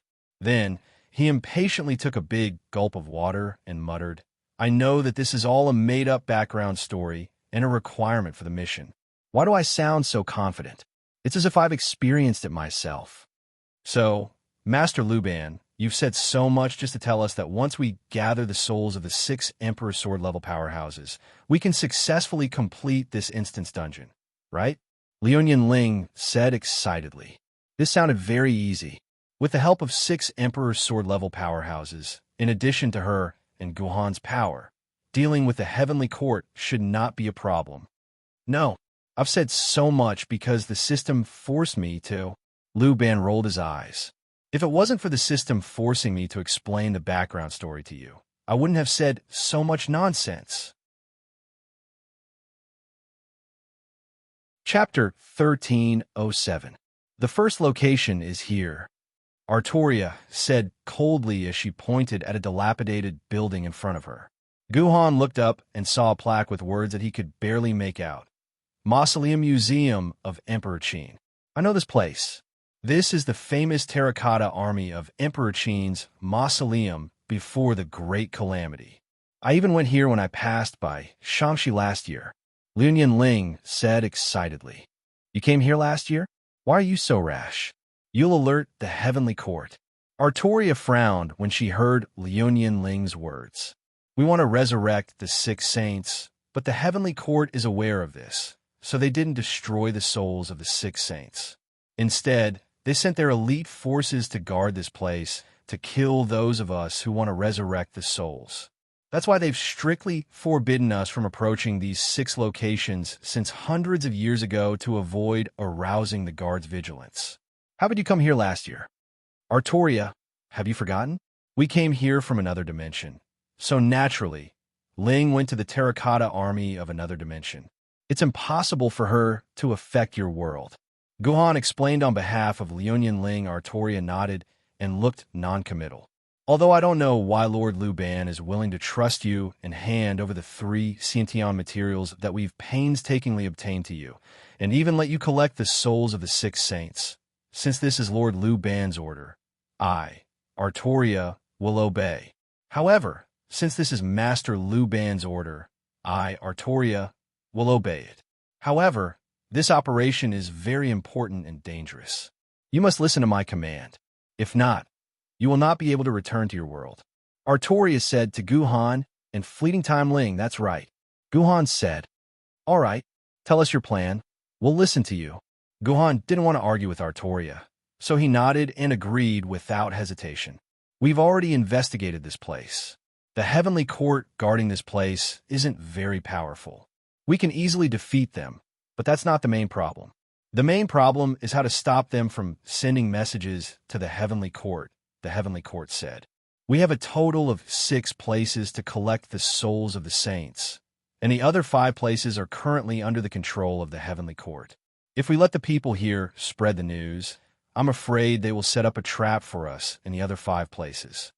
Even if they don't set up an inescapable net, the people in the 5 places only need to destroy the saint's soul completely, and our chance will be wasted. So we must obtain the saint's soul as soon as possible, and at the same time, make sure that the heavenly court's subordinates can't spread the news. Understood. This is a very correct plan. Gohan nodded, but said worriedly, then the crux of the problem is how to stop these immortals from spreading the news. So how do they pass the message? As far as I know, the heavenly court's Yuan Ko generally has the 1,000-mile sound transmission technique. If they want to send a message, it's just a matter of a thought. I'm afraid we won't be able to stop them so easily. Of course, I've already thought of this, so I've already asked Kel Thuzad to set up a magic circle around the area. A simple 1,000-mile sound transmission technique can't send a message out. Only by activating the most central communication immortal circle of Emperor Qin's Mausoleum Museum can we break through Kel Thuzad's blockade, Artorias said. This means that we must first control that communication immortal circle. Gohan thought for a while. This isn't difficult. As long as we open the Void Gate, get close to the communication immortal circle through the Void Gate, and then kill all the immortals around the immortal circle. That's right, but the immortal circle is guarded by a great overarching golden immortal. He only needs 10 seconds to activate the immortal circle with all his strength. And we can't destroy the immortal circle. Otherwise, the moment the immortal circle is destroyed, the immortal circle on the other side will be able to sense it, and the heavenly court will know that something has happened here. Artorias said, 10 seconds? Gohan smiled. No problem. It's not a difficult thing. Artoria looked at Gohan, and her eyes flashed with some helplessness and dissatisfaction. Now is not the time to talk big. I believe you can kill a great overarching golden immortal, but a great overarching golden immortal is not so easy to control. Once he grasps the opportunity to activate the immortal circle, we're finished. So we have to come up with a complete set of tactics to ensure that this great overarching golden immortal can't activate the immortal circle. I've done a comprehensive understanding of the great overarching golden immortal guarding here and designed a perfect battle plan. All you need to do is... Artoria spent a full 20 minutes explaining her elaborate battle plan to Gohan. Gohan looked relatively serious, but Liu Ling was having a headache listening to her.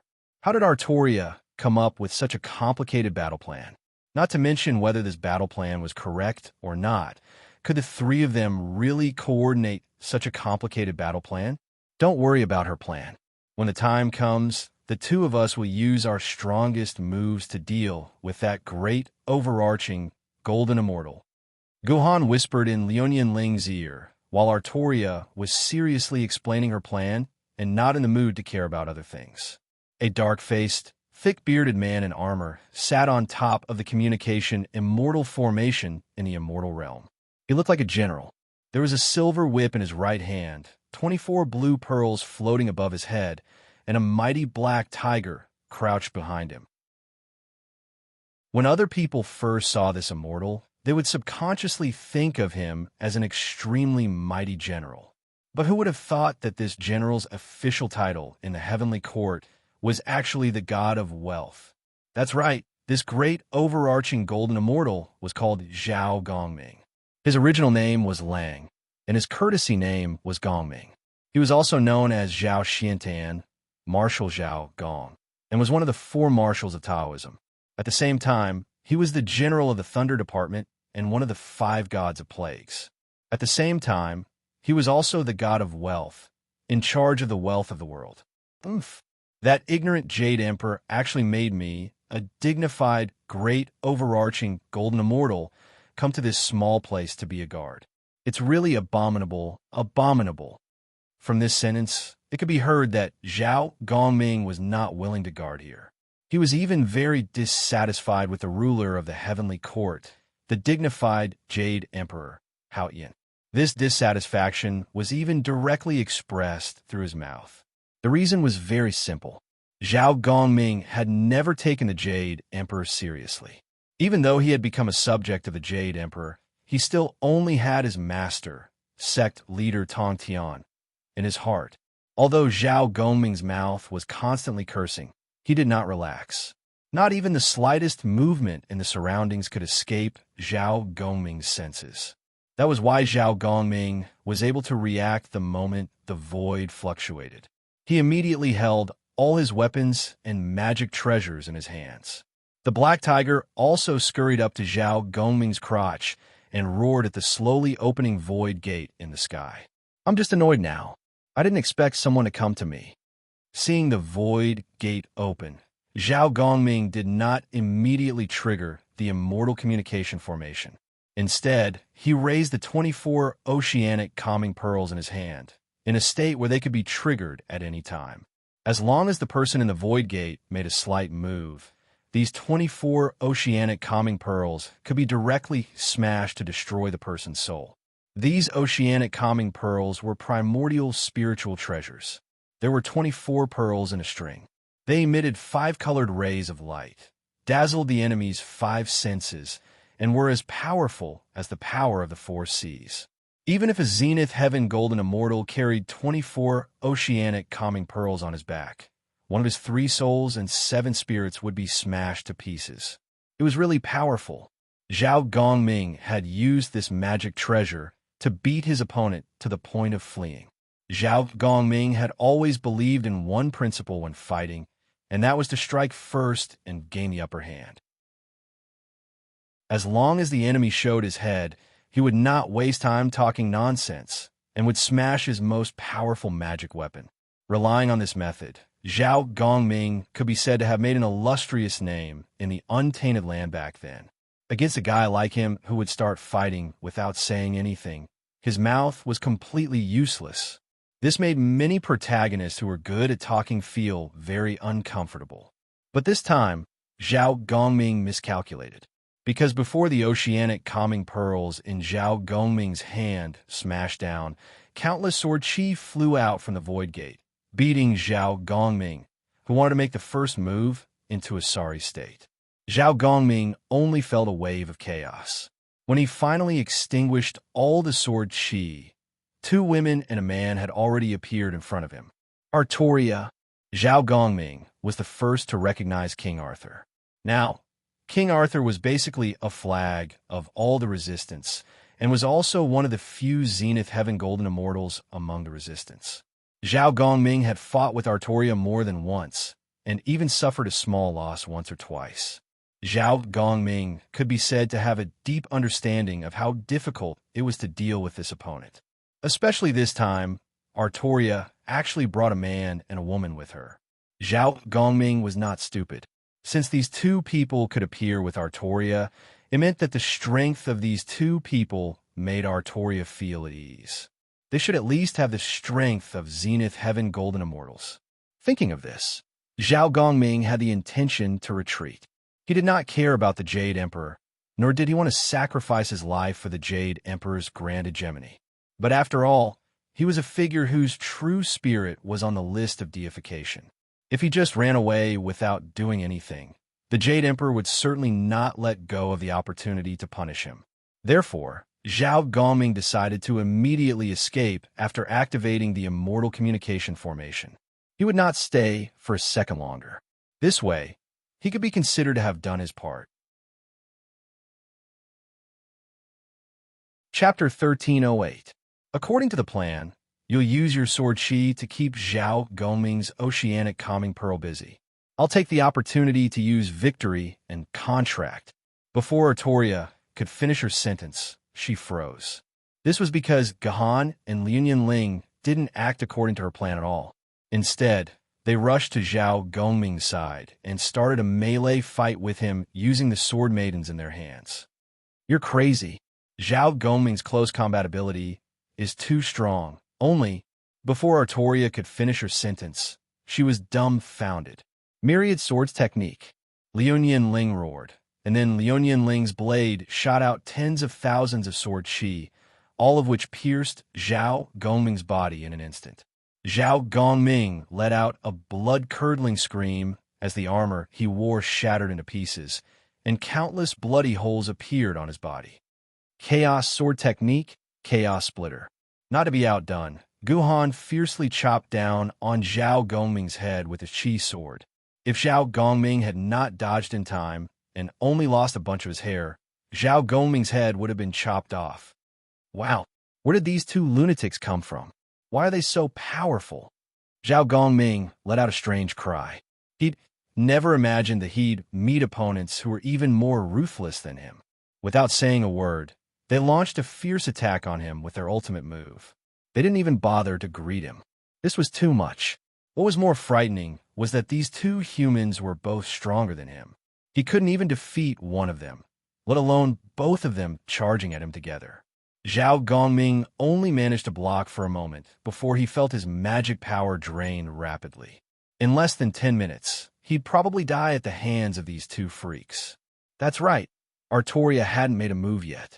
If she did, then Zhao Gongming would die for sure.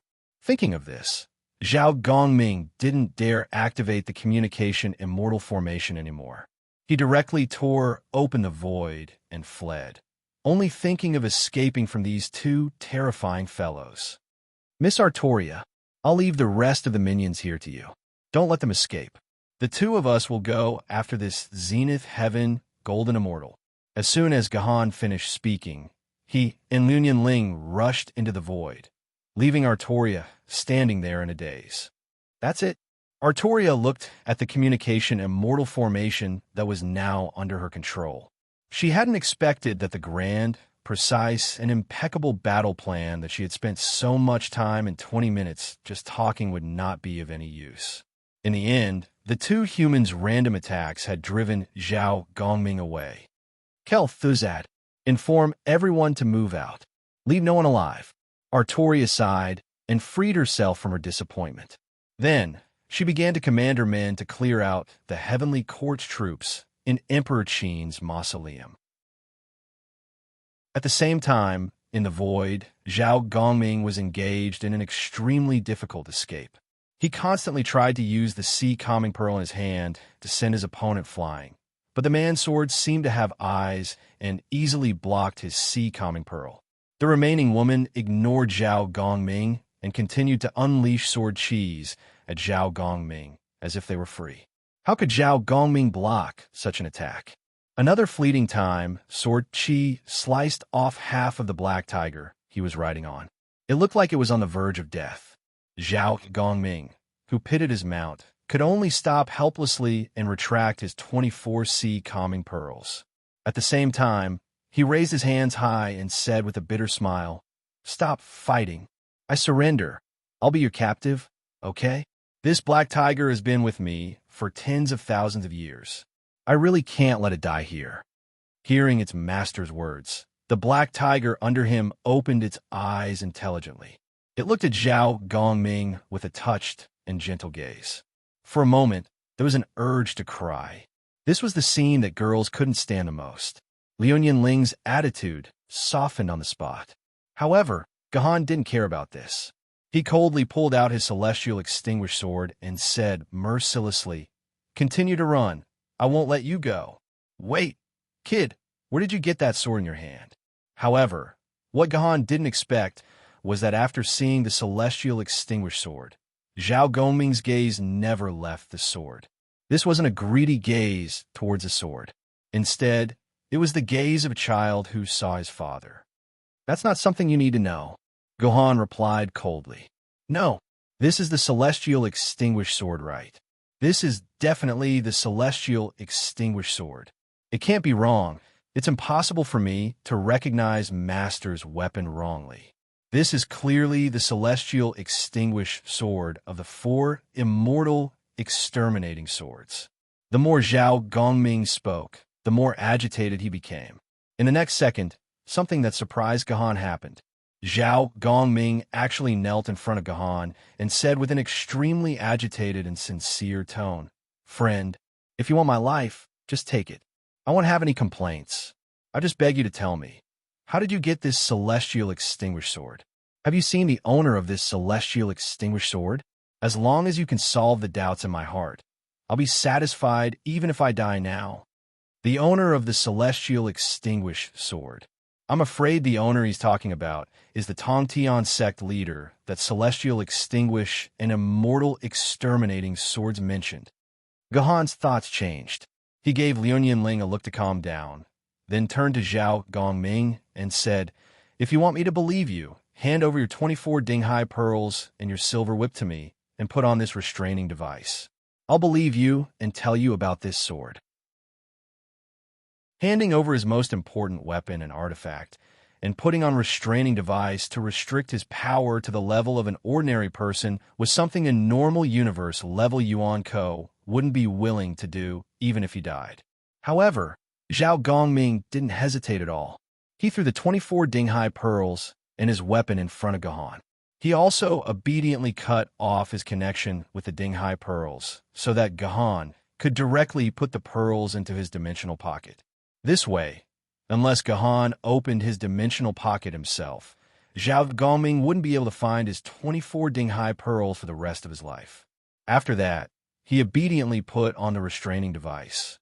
Gahan didn't have this thing, but after entering the game, Xian used the system's privilege to give Gahan dozens of such devices and put them in his dimensional pocket. These were the best restraining devices. As long as those Yuan Ko were willing to wear them, even a desolation level Yuan Ko could be restrained. After Zhao Gongming completed all the restraining devices according to Gahan's request, he was no longer a threat to Gahan. Gahan left the void with Zhao Gongming and found an empty ruin. He moved a table and chairs over and sat down with Liu Yinling to chat with Zhao Gongming. "I got this sword by accident." Gahan made up a story. "At that time, I was still young, and I lived the life of being chased by your heavenly court. One day, when I was being chased by you, I accidentally fell off a cliff and came across a cave where I found this sword." Celestial extinguish sword found in the cave? How could celestial extinguish sword be hidden in a cave? Zhao Gongming said in disbelief after listening to Gahan's narration. "You're already my prisoner. Your life is in my hands at any time. I have no need to lie to you, and I can't be bothered to lie to you," Gahan said disdainfully and casually. This was the most trustworthy attitude. After seeing Gahan's attitude, Zhao Gongming also believed about 70% to 80%. Yes, there was no need for Gahan to lie to him. Later, I walked to the sword and found that it was a stone sword, and there was a stone tablet beside the sword. On the stone tablet, it said, "Those who can pass through my immortal slaying formation and come here are all fated people. They can hold the two swords.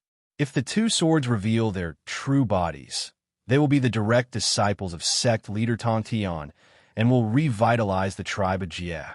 Gahan made up such a cool adventure plot according to the routine of those online novels. Celestial Execution Formation. Isn't the Celestial Execution Formation a killing formation? Won't the mortals who enter it be torn apart by the sword, Qi, immediately? Why does it have the function of selecting disciples? After listening to Gahan's narration, Zhao Gongming thought in puzzlement. Zhao Gongming knew about the Celestial Execution Formation. Naturally, he knew the real function of the Celestial Execution Formation. He really didn't remember that this formation had the function of selecting disciples. That's right. Perhaps Master wanted to choose a mortal who could not be torn apart by the sword Qi of the immortal slaying sword formation. Only such a person could become Master's direct disciple. Zhao Gongming's imagination began to fill in the gaps. and he took the initiative to come up with a reasonable explanation for Guhan. No, you said 2 swords just now. Is there a second sword besides Celestial Extinguished Sword? Zhao Gongming asked excitedly. That's right. Besides Celestial Extinguished Sword, there's also Celestial Execution Sword. Guhan took out the Celestial Execution Sword from his dimensional pocket and placed the 2 swords in front of Zhao Gongming. Zhao Gongming didn't expect that he could see Celestial Extinguished Sword and Celestial Execution Sword in his lifetime. Now, he no longer had any doubts about Guhan's identity. He hugged Guhan in his arms and said with tears in his eyes, "Little junior brother, I'm your senior brother." Chapter 1309. Senior brother? What makes you say you're my senior brother? You'd better give me a clear explanation, or I'll kill you right now. Upon hearing Zhao Gongming's words, Guhan's expression changed dramatically, and he threatened him directly. Junior brother, you don't know that I'm also Master's direct disciple. We're genuine senior brother and junior brother. Zhao Gongming immediately said excitedly. How do I know you're not lying to me? Master didn't tell me anything other than his name, let alone that he has a senior brother named Zhao Gongming. Why should I believe you? Guhan said with a cold face. Do I still need evidence? Who in the heavenly court doesn't know that I, Zhao Gongming, am Master's disciple? This is something that everyone in the world knows. What evidence do I need? Zhao Gongming said in annoyance. He scratched his head hard and then slapped it hard. Little junior brother, don't tell me you don't know anything about our Master's great achievements. What great achievements? Guhan showed a confused expression and continued to fabricate nonsense. To tell you the truth, after I got these 2 swords, I've been practicing hard in that cave. Recently, when I came out of the mountain, I encountered this incident and was invited by Miss Artoria to rebel against the heavenly court.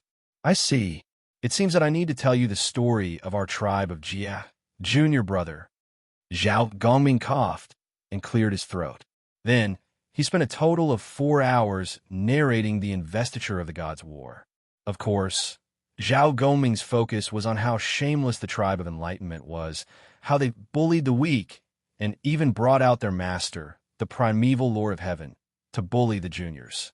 In the end, the sect leader couldn't stand it anymore and set up the immortal slaying sword formation and the innumerable immortal formation to avenge his disciples.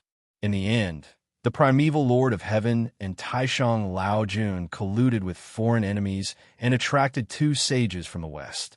They worked together to break the immortal slaying sword formation of the sect leader of Tongtian, so that in the end, the immortal slaying sword formation was taken by those shameless villains of the tribe of enlightenment. How abominable! Zhao Gongming's narration was obviously very subjective. He put sect leader Tongtian in the position of justice, while the 4 enemies of sect leader Tongtian were the villains. Naturally, Guhan successfully blocked out the subjective color in this narration and broke down the few pieces of information that were important to him. Firstly, both the Qingpin sword and the 4 immortal slaying swords were indeed the treasured swords of sect leader Tongtian, and sect leader Tongtian was indeed their old master.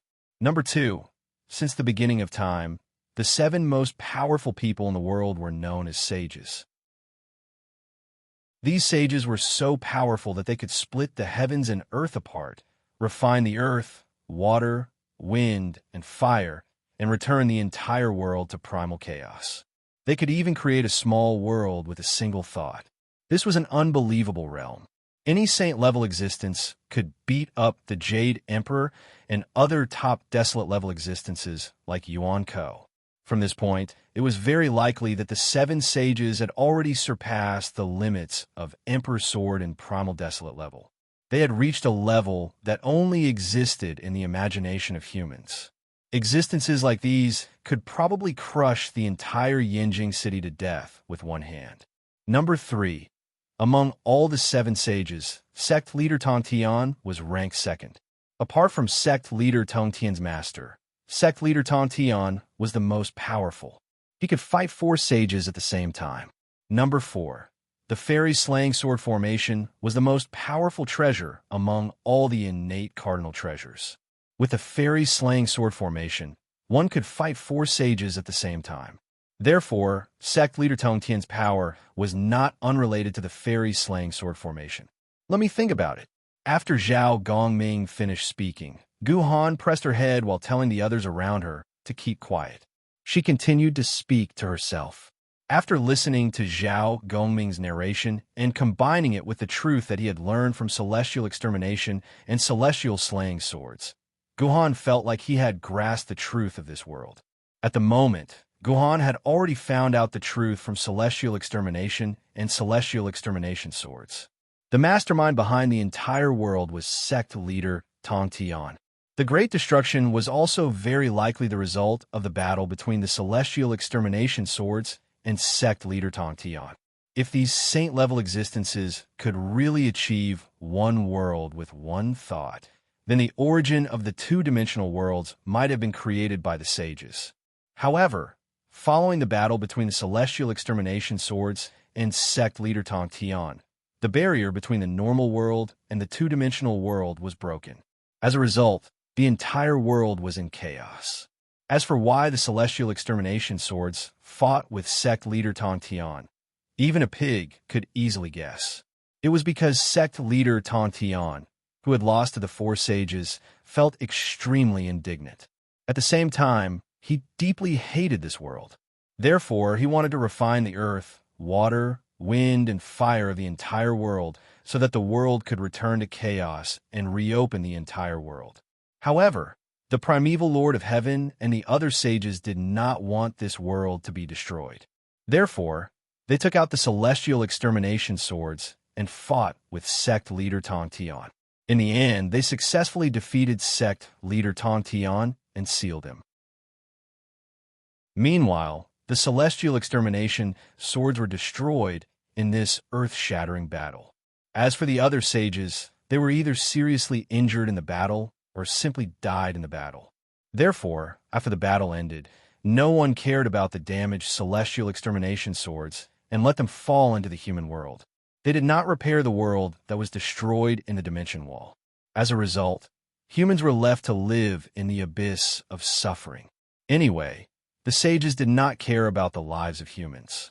It was enough as long as the world was still intact. After deducing this information, the truth of the entire world seemed to be clear at a glance. Gu Han could take the research report and announce this truth to the humans in the world. This was definitely a discovery that shocked the entire human world. For thousands of years, humans have been painstakingly searching for the cause of the Great Apocalypse, but they could not find a correct answer. Now, with Gu Han's seemingly flawless explanation, the problem that had perplexed humanity for 1,000 years was finally solved. Gu Han could also receive the Nobel Prize in Literature, the Nobel Prize in History, the Nobel Prize in Truth. In any case, all the awards should be given to Gu Han. However, very soon, Gu Han realized that this explanation could not fully explain the truth of the matter. First of all, if the Great Apocalypse was really caused by the battle between the Grand Master of Heaven, the celestial extermination swords, and the other sages, wouldn't the Grand Master of Heaven's strength be a little too terrifying? During the Shang and Zhou dynasties thousands of years ago, the Grand Master of Heaven, who possessed the celestial extermination swords, was still no match for the 4 sages. But now, the 4 sages and the celestial extermination swords couldn't even defeat him. If the Grand Master of Heaven really had a lifespan of tens of millions or even hundreds of millions of years, wouldn't his growth speed be a little too fast in just a few thousand years? Secondly, according to Zhao Gongming, the Grand Master of Heaven and the other sages were born and bred in this world. They existed in this world and were not Yuan Ko that came from other worlds and dimensions. Here came the problem. The Grand Master of Heaven and the other sages didn't appear after the Great Apocalypse, so they didn't know their background. However, Guanyin Bodhisattva, the Jade Emperor, Sun Wukong, Yang Jian, Neza, and other immortals who were active in history all had the identity of Yuan Ko and came to this world through dimensional rifts. After they died, they were all sucked back into the dimensional vortex. This became extremely unreasonable. These immortals were not born and bred on Earth at all. They also came from the 2D world. Since they were born because of human imagination, the primeval Lord of Heaven and the other sages were also born because of human imagination. This created a fatal contradiction. Finally, and also the most crucial point, there was the Sword Lady. Gahan's guess might be able to explain most of the doubts, but it couldn't explain the Sword Lady at all. Why were the Sword Ladies born?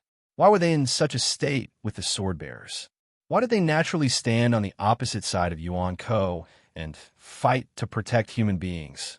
And what exactly was this sword essence?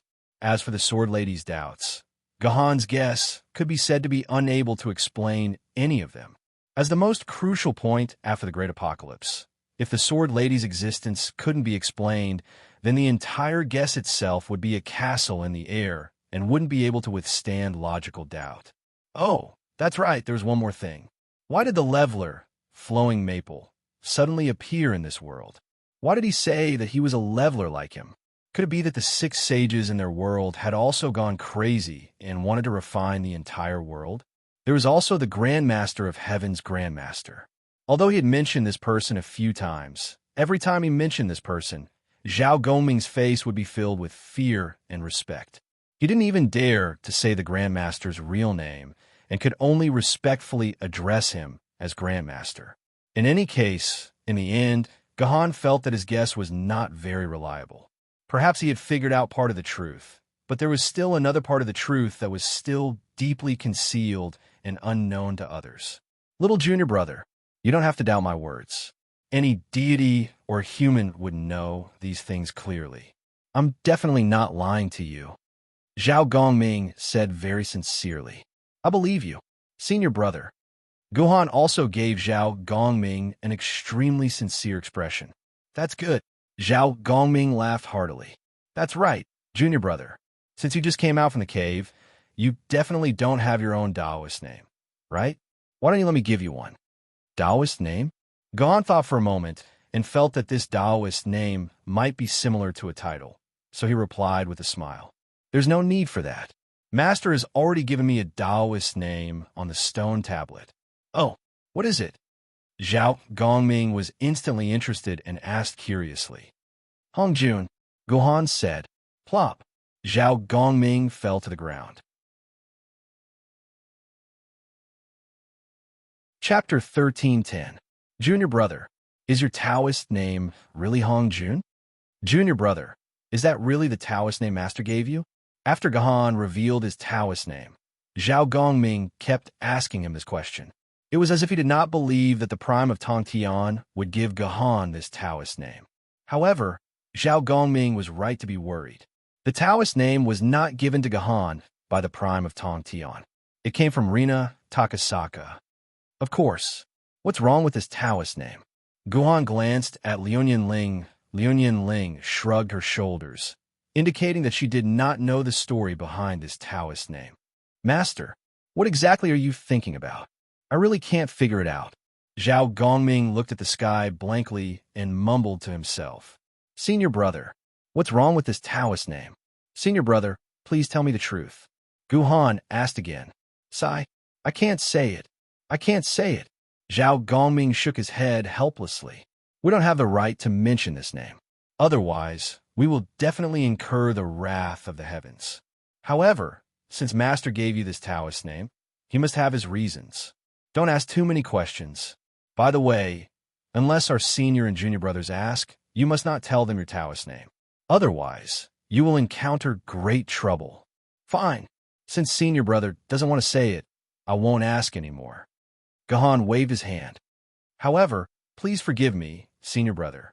In order to keep our operation a secret, I can't release you for the time being.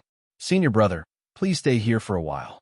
After we destroy the heavenly court, we will return you your freedom. You want to destroy the heavenly court? Are you kidding me? Zhao Dongming looked like he had just heard a very unfunny joke. His face was full of disbelief. Junior apprentice brother. Sigh. Junior apprentice brother, I admit that I can't beat you, but that doesn't mean that the quasi-sages in the heavenly court can't beat you. Your strength is still not enough in front of them. However, it won't be too late to talk about overthrowing the heavenly court after you continue to practice the immortal method taught by your master, and become a sage-to-be. We can't wait that long. Gohan shook his head, and this time, I'm not dealing with the heavenly court alone. This time, we have found a way to resurrect the 6 sages from 800 years ago. I believe that as long as the 6 sages can be resurrected, we can defeat the heavenly court. It's not that simple. Zhao Gongming shook his head with a wry smile. That was 800 years ago. During these 800 years, the celestial court controlled the fate of this world. Those 6 sage-to-be couldn't. Wait, it's not completely impossible. Junior brother, do you really have the confidence to resurrect those 6 sage-to-be? That's right. I have the confidence to do so. Gohan nodded straightforwardly. Then it's easy. Zhao Gongming became excited. Actually, you're not the only one who wants to rebel against the heavenly court. Many of the brothers of the tribe of severity in the heavenly court have been dissatisfied with those 5 bastards for a long time. If you can really resurrect those 6 sage-to-be, we can help you secretly. Can I really? Are the brothers of the heavenly court really willing to help me? Gohan also asked excitedly. Of course, we're all restrained in the heavenly court by the list of deification. As long as you can destroy the list of deification after destroying the heavenly court and release our true spirits, we'll be truly free and free. The more Zhao Gongming spoke, the more excited he became. Then, he began to struggle to get rid of the restraints on his body. Junior brother, there's no time to lose. You have to trust me and release me. Then, I can contact those brothers for you. System, branch options received. Do you choose to trust Zhao Gongming's words and release Zhao Gongming to recruit troops in the heavenly court for you? Please note that Yuan Ko and Zhao Gongming may be telling the truth or lying. Please make a decision according to the player's own judgment. This was a very interesting thing. Now, the system had placed the decision in front of Gohan. At this time, Zhao Gongming was very likely to be deceiving Gohan. He wanted to help Gohan win his freedom through his lies. Perhaps he would immediately report to the heavenly court when he returned to the heavenly court, causing Gohan's plan to fall short of success. Of course, what Zhao Gongming said was also very likely to be true. In that case, Gohan would undoubtedly get a great help in the heavenly court. According to Zhao Gongming, there were at least 20 Zenith Heaven Golden Immortals who were Gohan's brothers. If these Zenith Heaven Golden Immortals betrayed him at the same time, Gohan's side would have the combat power of 2 Emperor's swords. At this time, the decision was in Gohan's hands. Gohan's choice was very likely to determine the success or failure of the entire instance dungeon. Gohan. At the same time, Liu Ling also received the same system notification as Gohan. She called out to Gohan worriedly. You must make a decision carefully. I know. Gohan nodded. Under Zhao Gongming's expectant gaze, a silver-white sword gleam flashed, and Zhao Gongming's head was separated from his neck. At the same time, countless sword chi crushed Zhao Gongming's head. At the same time, a small golden person flew out of Zhao Gongming's head. This was the primordial spirit of an immortal and also the last thing an immortal could rely on. Junior brother, what are you doing? You killed your senior brother. Zhao Gongming questioned Gohan in fear and anger. I'm sorry, senior brother. Gohan shook his head coldly. This concerns the lives of tens of thousands of survivors behind me. Even if you're really my senior brother, I can't guarantee that you won't betray Master after spending so many years in the heavenly court. So I'm sorry, my senior brother. I can only send you on your way. Good junior brother. Good junior brother. You're indeed meticulous and ruthless. No wonder Master chose you to be his disciple. Perhaps you can really revive our GS school. All right, I'll use my life to fulfill your wish. I'm leaving, Zhao Gongming said emotionally after hearing Gohan's words. Then, his primordial spirit began to slowly disperse like a withering flower. Finally, it completely disappeared into the air. At the same time, a dimensional whirlpool slowly formed in the air and took everything of Zhao Gongming back. Obviously, Zhao Gongming was really dead. Gohan, I feel that the 2 of us may have made the wrong choice. Your cheap senior brother seems to really want to help you, Liu Ling said with a guilty expression. Obviously, Zhao Gongming's last words before his death deeply shocked Liu Ling. No. Your decision is very wise. This Zhao Gongming will never help us. He's an extremely cunning fellow. Back then, my unfilial son, Mordred, died because of Zhao Gongming's deceit. At some point, Artoria appeared behind Gahan and Liu Ling. It seemed that she had heard the conversation between Zhao Gongming and Gahan. You have a child? However, Gahan's attention was not on the main point of Artoria's words at all. Instead, his attention was on his unfilial son, Mordred. When did Artoria have a child? Gahan had no idea. It was my sister Morgan who stole my genetic factors and used forbidden magic to create an artificial human. Although I'm willing to admit it, she is indeed my child, an unfilial son who thinks about how to kill me all day long. Artoria was very distressed, but she also said with some nostalgia, "So that's how it is." Gahan unconsciously breathed a sigh of relief. Killing this guy was an extremely wise decision. He only said something to make you feel guilty before he died. That's the crudest way to say it. You didn't even realize that. You're too stupid.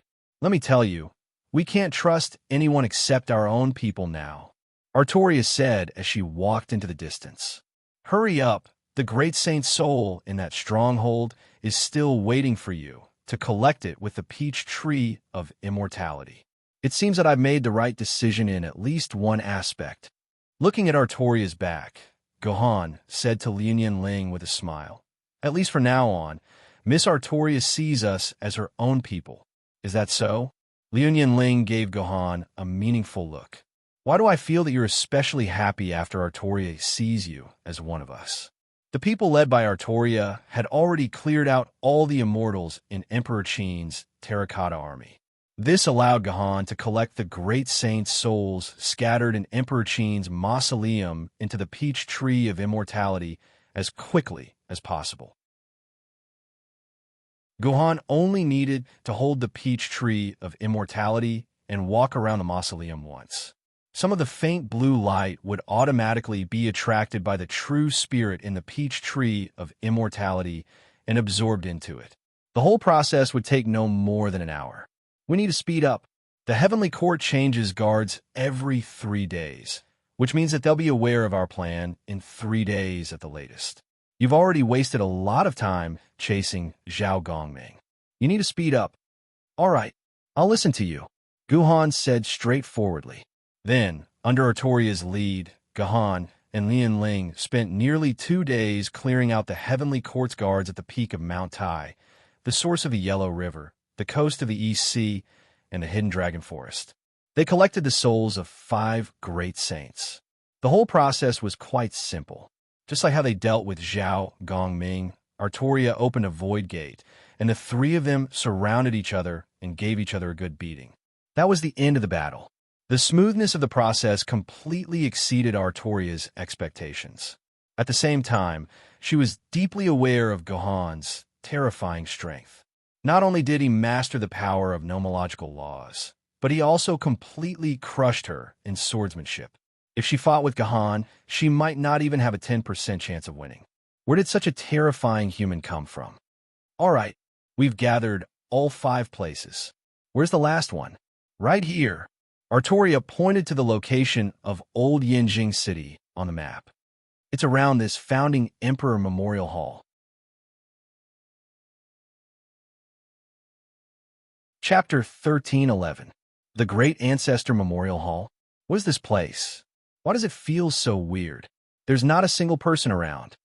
Fleeting time, Ling asked as he felt a chill run down his spine when he arrived at the final boundary. Because there's an existence here that even the immortals of the Heavenly Court are afraid of. Artoria carefully looked at a building in the middle of the square. The very existence of this building was very strange. After more than 1,000 years, no matter how prosperous this square was back then, all the buildings had basically become dilapidated ruins. Only this building in front of her remained the same as it was 1,000 years ago.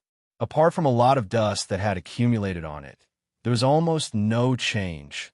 There wasn't even a trace of damage. It was exactly the same as it was 1,000 years ago, completely isolated from the erosion of time. How can this be? Isn't this too strange? Could this building be independent of time itself? Fleeting Time's Rin said in disbelief as he caressed the sturdy wall. Because a great man is buried here. Artoria's eyes were filled with fear as she looked at the building and said, when he was alive, all the gods and immortals in the world trembled in fear because of him. There was no place for these gods and Buddhas in the world. Only after he passed away did these hypocrites resurface. So even after he died, the people of the heavenly court didn't dare to go near this area. Even when they walked, they would avoid this area. Even time doesn't dare to erode his power. That's why it's still in its original state after 1,000 years. But thanks to the protection of this great man, the souls of the great sage scattered here are the safest. The people of the heavenly court don't even dare to go near this place. As long as we don't offend him, we can quickly complete our mission. By the way, you'd better stay away from this building. Don't be disrespectful to this great man, Artoria said in a very respectful manner and tone. Scary. Fleeting Time Ling snuck a peek at the building and felt a deep sense of shock in his heart. It was as if someone was knocking on his heart. This gave Liunian Ling a big fright. This descendant of the Liunian family had lived for so long, but she had never seen such a terrifying building.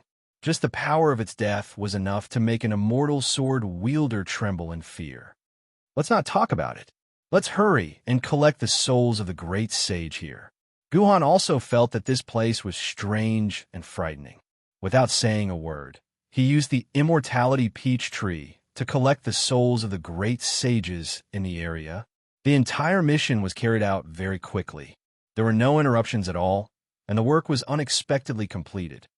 System: Hidden Instance Dungeon Quest 4 completed. All the wandering souls have been collected.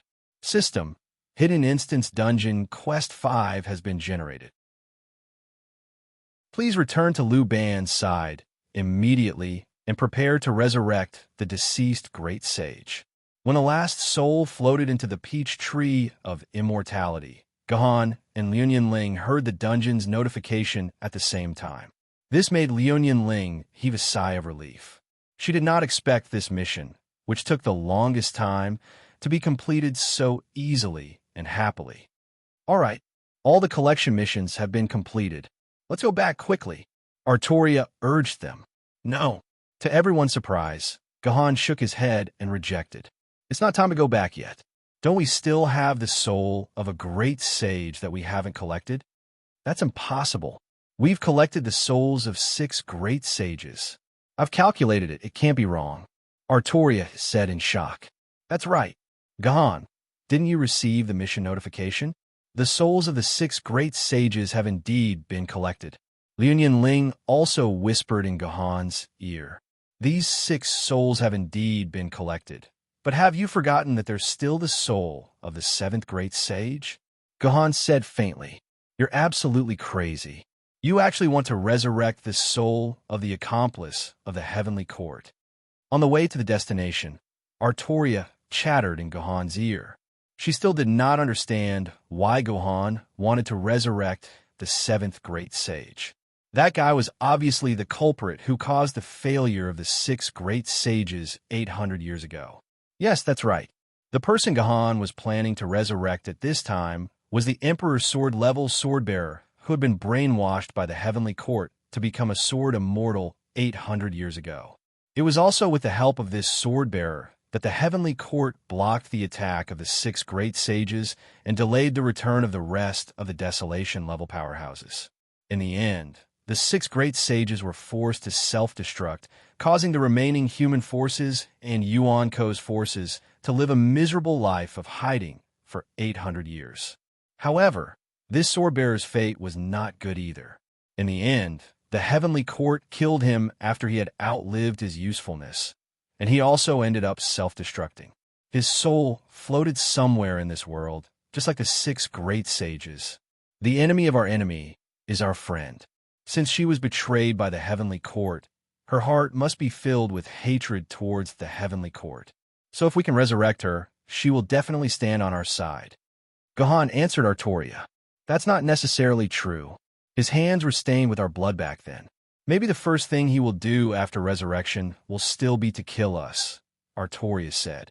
Believe me, she will stand on our side, Gahan said with certainty. No one knew where his confidence came from. All right, even if he will stand on our side. The most important problem is that we don't have his true soul. Without his true soul, we can't resurrect him at all. Do you understand? Artoria said angrily.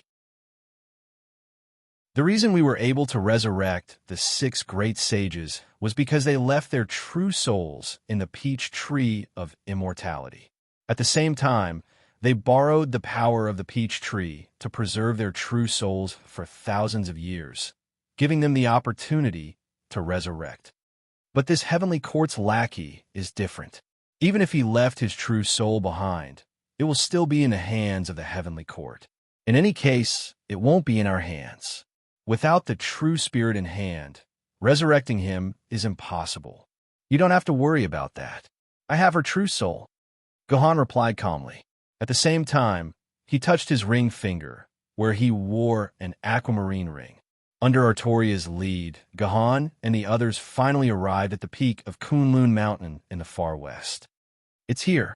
If our information is correct, this is where the guy's soul fell. It was said that this was the Queen Mother's palace. Later, the Queen Mother tricked the heavenly court's lackey into coming here. At the same time, she ambushed 4 desolate-level experts to kill him. In the end, he had no choice but to self-destruct. However, after he self-destructed, the Queen Mother's palace was completely destroyed. This place has become a barren land with nothing but ice and snow, Artoria said calmly. Following that, Guhan and the rest spent nearly half a day searching the entire Kunlun Mountain carefully. When they finally regrouped at the peak of Kunlun Mountain, they were shocked to find that there was not a single soul in the entire Kunlun Mountain. It seems like the heavenly court's lackey's soul isn't here. It seemed like this result was what Artoria had hoped for. When Artoria said this, she felt a little relaxed. Either our information is wrong, and the lackey didn't die at the peak of Kunlun Mountain. After all, this is information from 800 years ago. After we received this information, we didn't spend any effort to verify it. It's very normal for there to be mistakes. Another possibility is that the heavenly court has completely destroyed that lackey's soul in order to avoid future troubles. I think the latter possibility is very likely. After all, it's such a powerful enemy.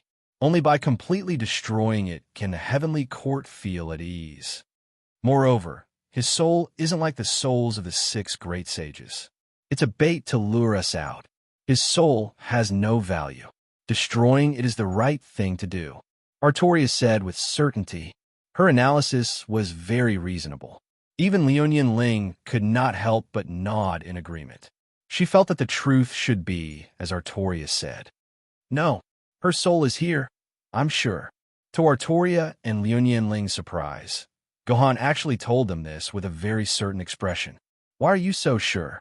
Artoria asked with a frown. Because of my intuition, Gahan said faintly. What a ridiculous feeling. Aren't you people from another dimension?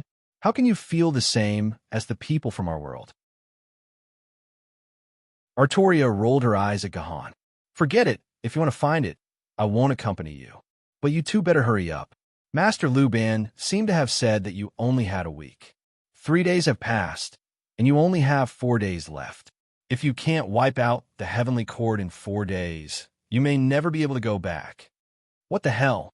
I actually thought that you guys could really destroy the celestial court in 4 days. What a joke. Artoria muttered to herself, looking like a sulking teenage girl. She was extremely cute. Gahan, is this written in that strategy book?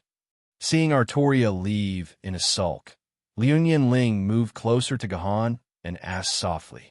No, the contents of that walkthrough are basically useless. That's the walkthrough for the 120 mission. Guhan shrugged his shoulders as he spoke. Then why are you so sure? Liunian Ling could not understand. I said it. This is my feeling. Gahan thought for a moment and then said, This is a feeling of love. Love your ass. Liu Ling also rolled her eyes and followed Artoria's example. She ran to the side to rest and no longer wanted to talk to Gahan.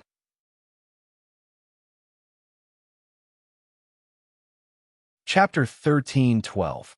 Where are you? Guhan touched the jade ring on his finger and muttered to himself in a low voice.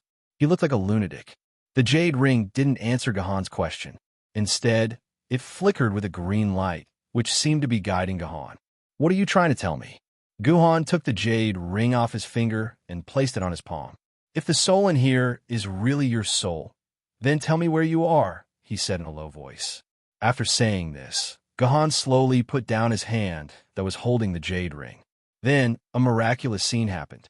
As Gahan put down his hand, the jade ring in his palm didn't fall to the ground. Instead, it quietly floated in the air as if there was a miraculous force holding it up. It's really you. Guhan revealed an excited expression. The ring slightly swayed in the air and instantly began to fly in a certain direction. Let's go. Gahan immediately followed the jade ring's guidance and chased after it. Gahan, Liu Ling, who had just sat down, noticed Gahan's movement and immediately chased after Gahan. What the hell? This guy is really related to that lackey of the heavenly court. Artoria laughed bitterly, but she couldn't let Gahan leave just like that. She could only chase after Gahan. The three of them flew around Kunlun Mountain. Finally, Gahan stopped halfway up the mountain. The jade ring also stopped and quietly floated in front of Gahan. Looks like it's here. Guhan faintly smiled. The extinguished immortal sword appeared in his hand, and a sharp sword chi slashed down. Kunlun Mountain was filled with snowflakes. The snowflakes that filled the sky seemed to sweep up the entire world like a snowstorm. However, this snowstorm wasn't caused by nature. Instead, it was caused by the sword energy released by a human. But the miraculous thing was that such a powerful attack should have caused a huge change in the mountain, which would eventually lead to a disaster like an avalanche.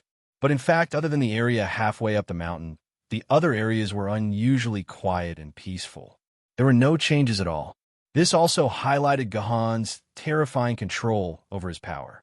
As the sky full of snowflakes fell again, a deep black hole appeared in front of everyone. No one knew how deep this black hole was. However, the three people standing at the entrance couldn't see anything inside. All of this represented the unknown. I think it's better not to go down, Artoria said nervously. She could feel a powerful force coming from the depths of this cave. This powerful force was unbearable even for Artoria. It was a force that could destroy heaven and earth. Me too. Before Liu Ling could say anything, Gahan had already rushed down. Liu Ling could only roll her eyes and still rush down behind Gahan. Artoria had no other choice.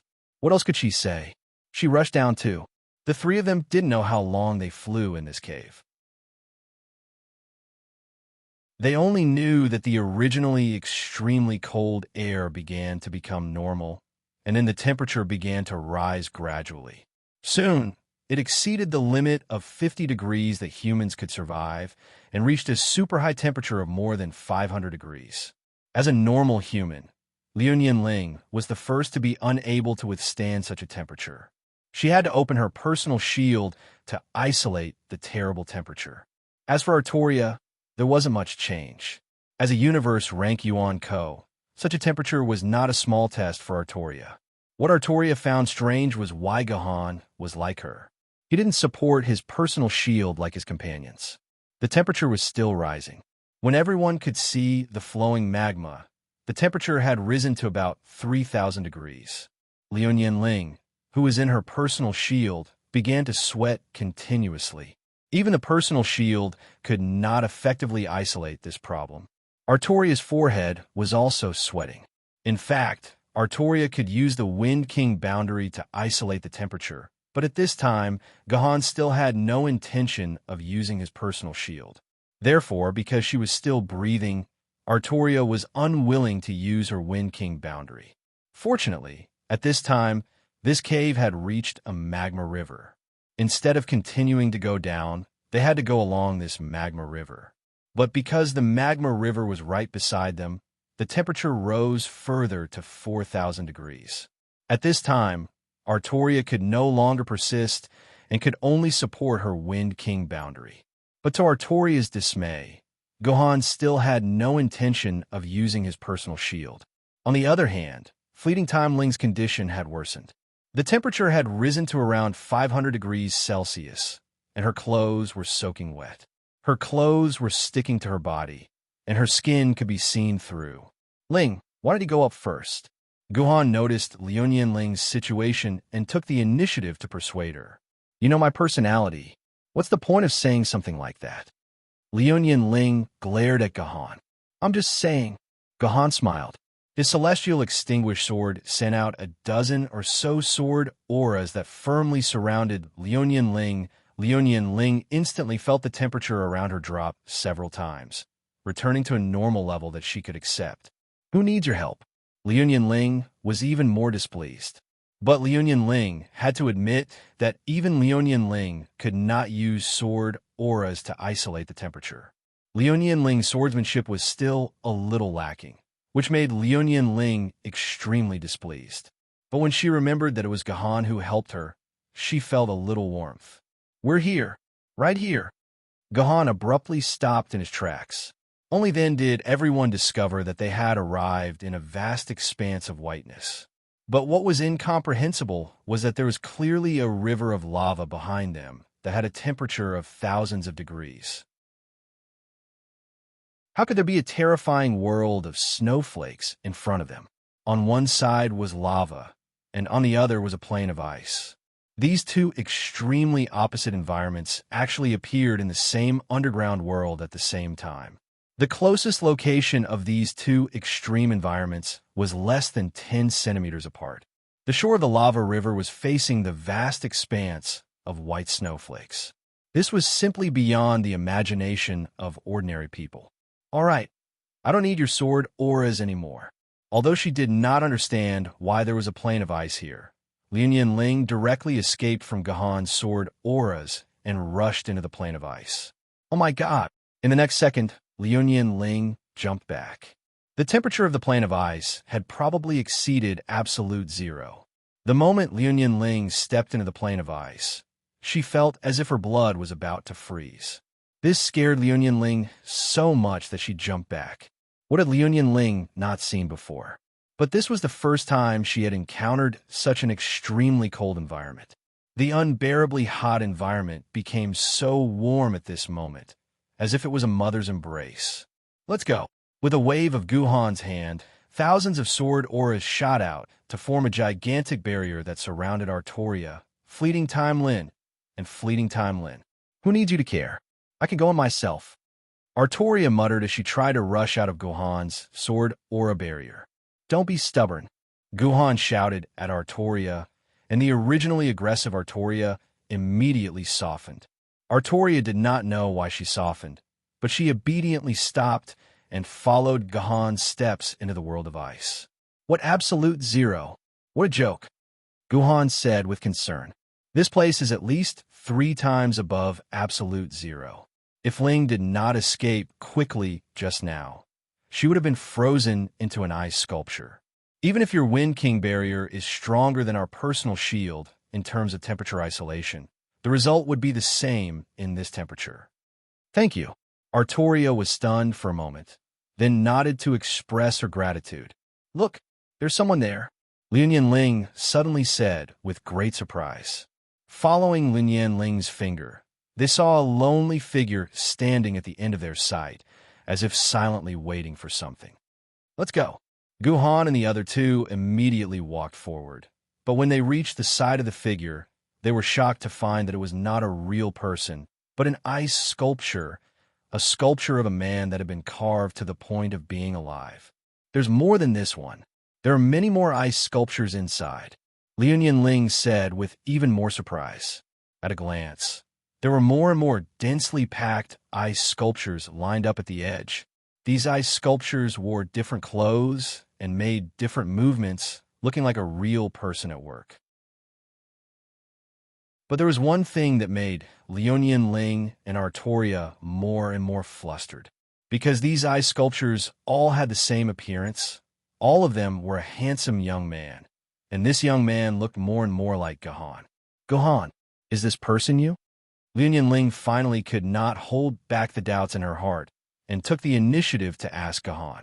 It should be me. Gahan nodded. With the appearance of these ice sculptures, Gahan's guess became more and more certain. Yes, the human swordsman who died here must be her. Although she wanted to ask Gahan for an explanation, Liu Ling still suppressed the doubts in her heart and continued to move forward with Gahan. Finally, they saw a small and exquisite igloo made entirely of ice. Welcome back, husband. I Ching, who looked like a wife, stood at the door with a smile on her face and greeted Gahan gently. She had waited here for 800 years.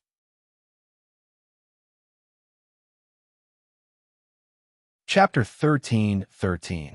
I knew it would be you.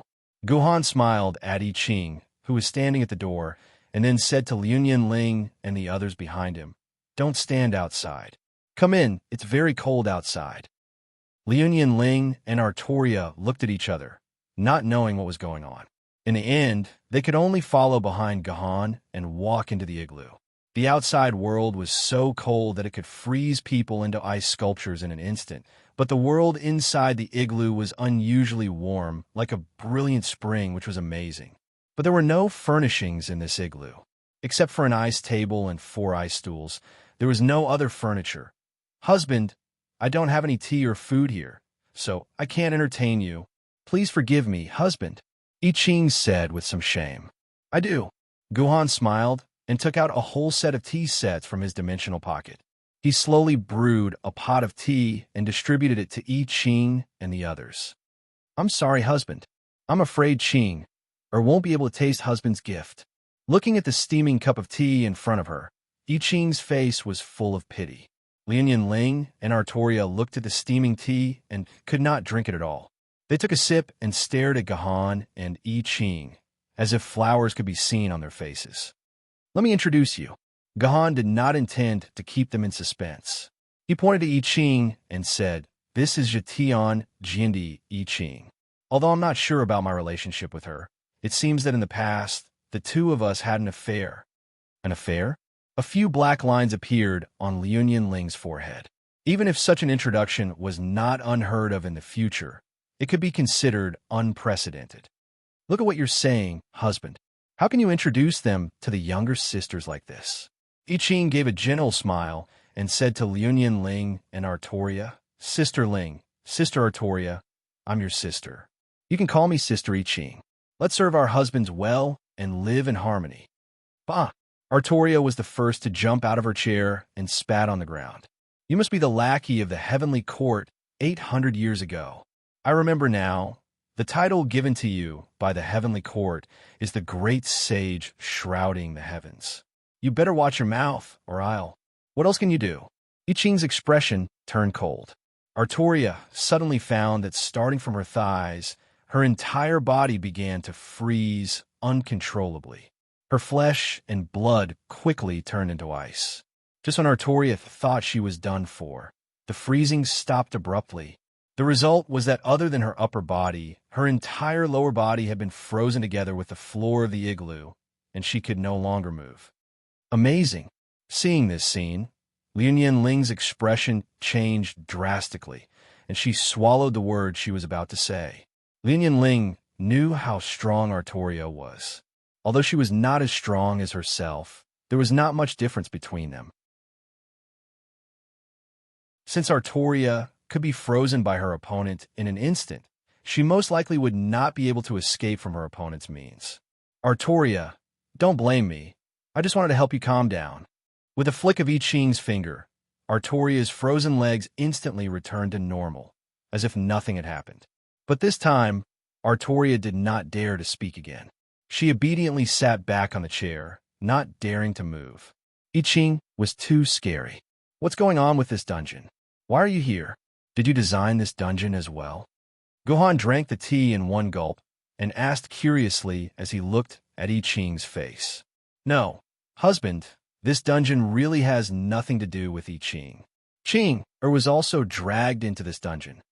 I Ching said innocently. Originally, I Ching was waiting for my husband in another place, but Ching did not expect that Yuan Ko's soul would disrupt the entire game. In the end, Ching was innocently drawn into this dungeon. It just so happens that the great sage shrouding the heavens in this dungeon was designed based on Ching. So Ching attached her consciousness to this NPC soul and reassembled this body. I Ching said, "Then where were you originally planning to wait for me?" Gohan asked curiously. "If it weren't for this incident, I wouldn't have wanted to enter the game again. The game no longer has any value or meaning to me. Aren't you waiting for me here for nothing? But haven't I already met you, husband?" I Ching smiled. "Actually, Ching, I didn't know where to wait for you, husband. Ching only knew that as long as Ching waited, I would definitely be able to see you one last time." This made Gohan understand. It seemed that I Ching knew that he would enter the game again, but she did not know about the changes in this dungeon. Or rather, she knew that he would definitely be dragged into this matter. "All right, Ching, what do you want to tell me this time?" Gohan looked into I Ching's bright and spirited eyes and asked in a serious manner. "Ching, may I ask, is Lady Immortal Slayer in your hands now?" I Ching's expression also became serious. "Yes," Gohan answered crisply, and at the same time, he placed his Immortal Slaying Sword on the table. "Is Lady Immortal Slaying Sword there?" "She's there too." Gohan also took out the Immortal Slaying Sword. Then Gohan took the initiative to answer. "In addition, I also obtained the Immortal Slaying Sword, but it is not synchronized. Also, I can't find any traces of the Immortal Slaying Sword. Also, I have just ascended to the throne as His Majesty, the Sea Monarch. My strength is similar to that of a top-notch immortal-level sword wielder. I can probably fight with a flood-level Yuan Ko. At the very least, I should be able to stay alive. This is roughly the time and strength I am in. What else do you want to ask? What else do you want to tell me?" Gohan straightforwardly told her everything about his current situation in one breath. If he had really traveled from the future to the past and told everything about himself to I Ching, then he believed that I Ching would definitely make the best decision after knowing the time period he was in. "Darling, don't you think that your current strength is already very strong?" When I Ching heard about Gohan's formidable strength, a worried expression appeared on her face. "Is Darling already planning to go to the Seamless Corridor to save Sister Artoria?" Artoria, who had been eavesdropping the entire time, opened her eyes in confusion. What did I Ching mean by this? What did she mean by going to the Seamless Corridor to save her? How could she be trapped in a place like the Seamless Corridor? Wasn't she right here? Unexpectedly, Gohan nodded very directly. "That's right, I do have such plans. Ching, I must have told Darling before that before Darling becomes an immortal-level sword wielder, you absolutely cannot go and save Sister Artoria. Did Darling forget?" I Ching's expression was somewhat reproachful. "Don't I already have the strength of a top-notch immortal-level sword wielder? Isn't that enough?" Gohan asked with a frown. "Not enough. Even if you, husband, have already become an immortal-level sword-bearer, that still isn't enough. Unless you, husband, can truly ascend to the throne and become an emperor. Otherwise, the Seamless Corridor is an absolutely dangerous place. However, Ching knows that husband cares far too much about little sister Artoria, and so, husband, you definitely won't be able to wait that long," I Ching said helplessly. "All right, I promise you. Until I become an immortal-level sword wielder, I won't go to the Seamless Corridor. Don't worry now. All right, Ching believes in Darling." I Ching revealed a smile and nodded. "Darling, let's go." "To where?" Gohan asked. "To help Darling complete your mission, of course."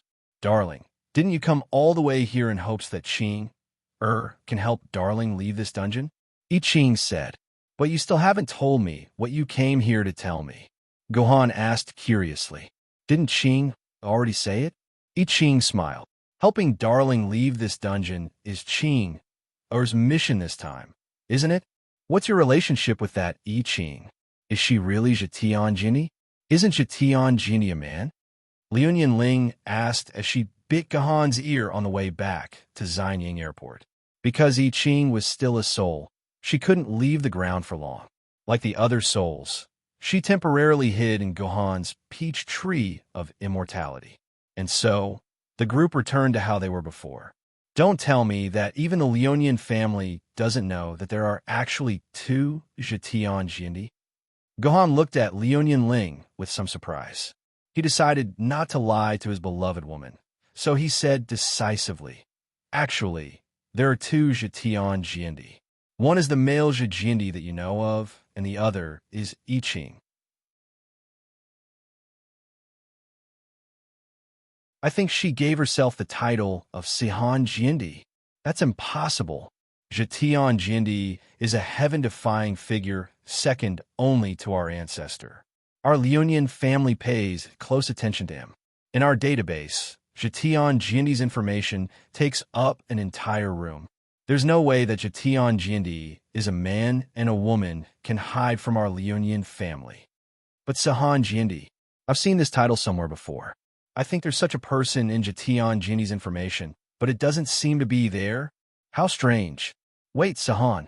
Leonian Ling's expression changed, and she suddenly fell back in her chair with a huff. It seemed like Leonian Ling had already understood the meaning behind Sihan Jindi's title.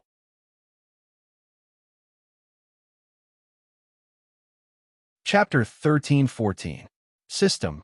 Hidden Dungeon Quest 5 has been completed. You have returned to Liu Ban's side. The journey back was very smooth. The people from the Heavenly Court didn't show up at all. Gohan and the others easily returned to the underground palace of Xianying Airport and saw Liu Ban. But compared to the last time they met, this underground palace was now filled with people, or rather, a sea of primordial mountains and primordial seas. Who knew how many primordial bandits were living in this underground palace? It wasn't like the first time Gohan came here. Aside from Liu Ban, there wasn't a single primordial bandit. All of the primordial bandits had been moved away. Master, Lu Shihua walked over with a slightly dissatisfied expression. 3 days ago, when they left to collect souls, Gohan had forced Lu Shihua to stay. Gohan's reason was very straightforward. Lu Shihua was not strong enough. If he went, he might cause more trouble. So, Gohan had Lu Shihua stay. Very well, Mr. Military Governor. Take out the peach tree of immortality you collected. Gohan took out the peach tree of immortality the moment Liu Ban finished speaking. Liu Ban nodded. Then, I'll have to trouble Mr. Military Governor to cut this peach tree of immortality into 6 equal pieces. System. Hidden Dungeon Quest 6 has been generated. Please cut the peach tree of immortality into 6 pieces and carve the 6 pieces of peach tree of immortality into the likeness of the great sages.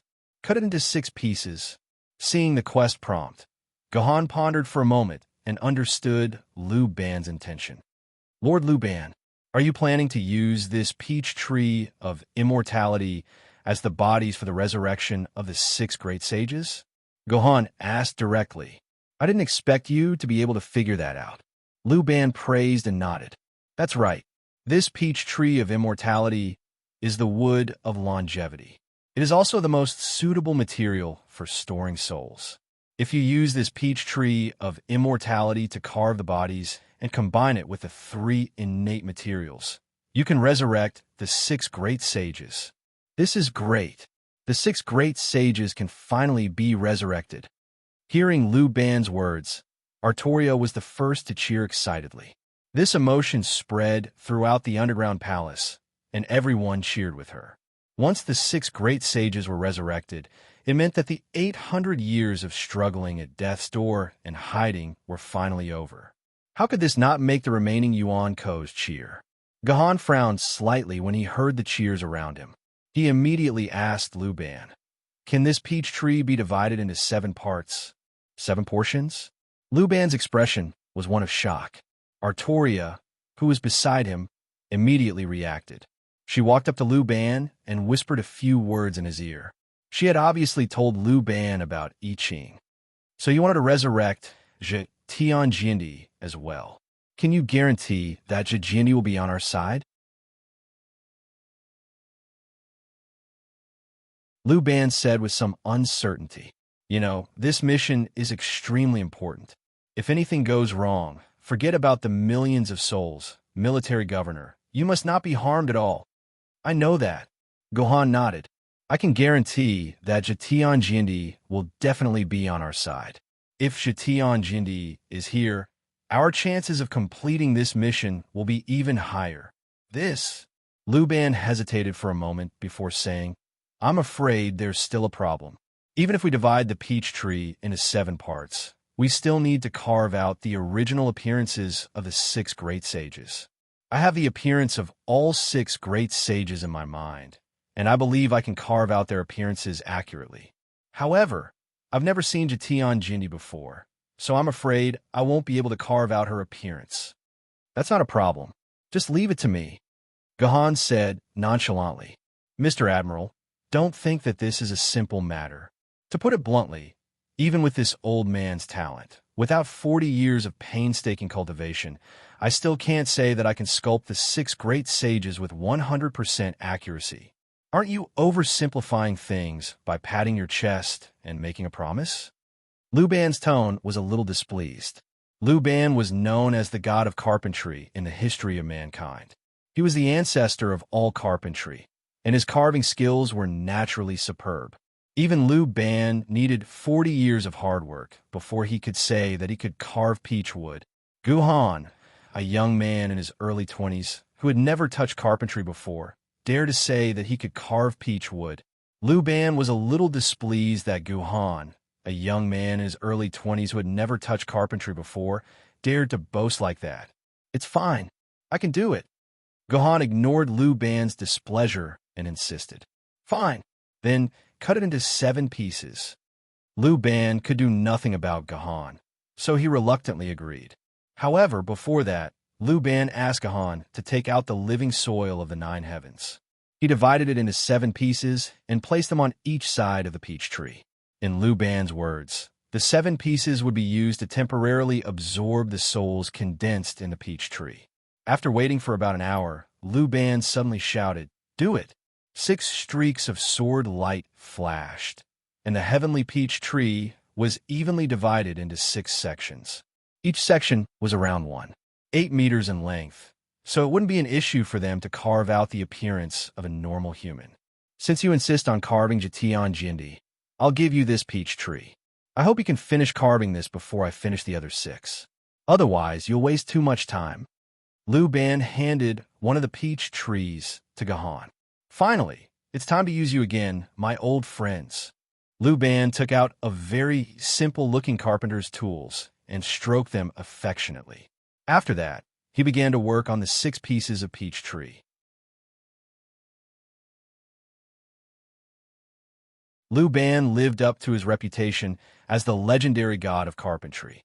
All his movements were orderly, and the knife in his hand was superb. In just an hour, a piece of coarse peach would have been transformed into a human figure in Liu Ban's hands.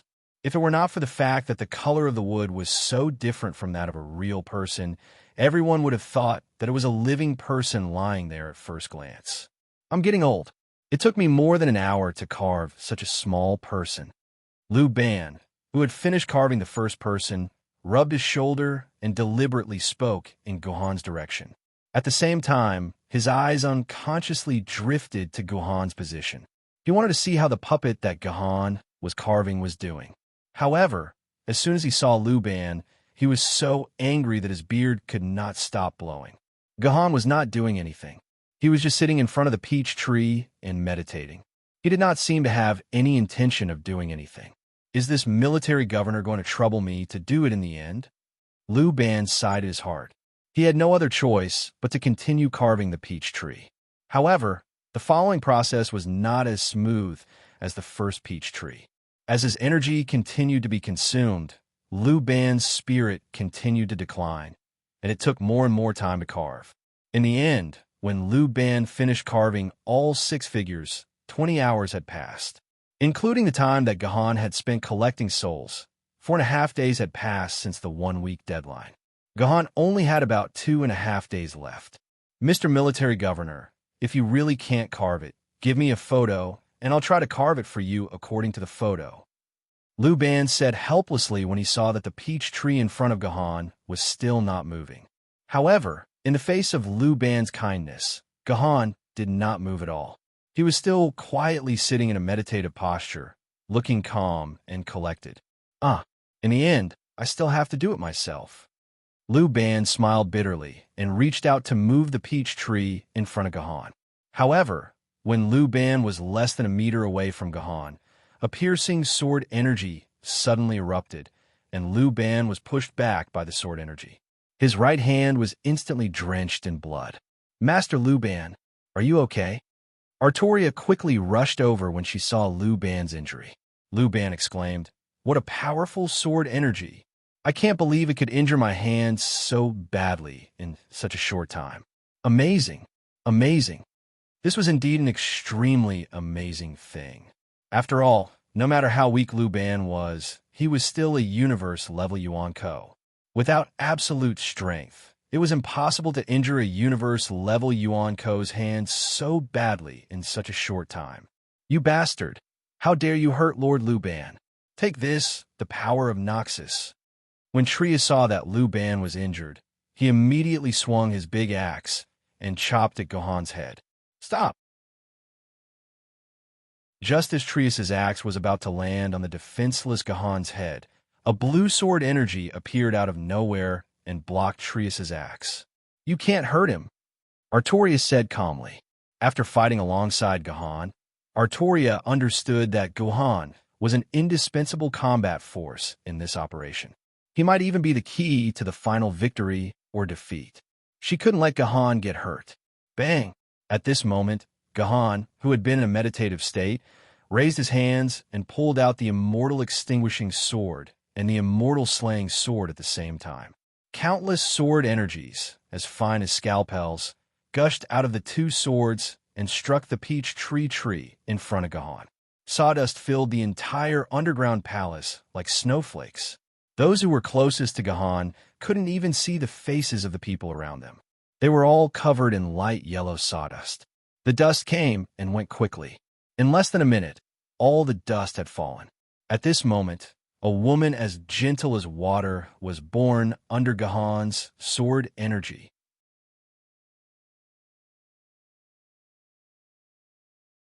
Chapter 13-15. Amazing.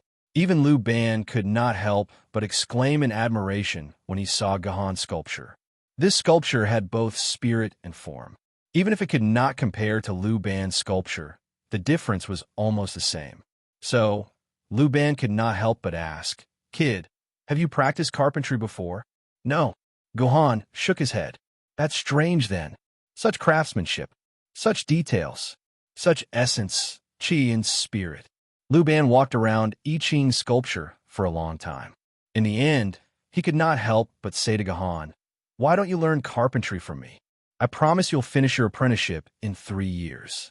The title of the world's #1 carpenter will be yours." "Senior Lu Ban, you're too humble.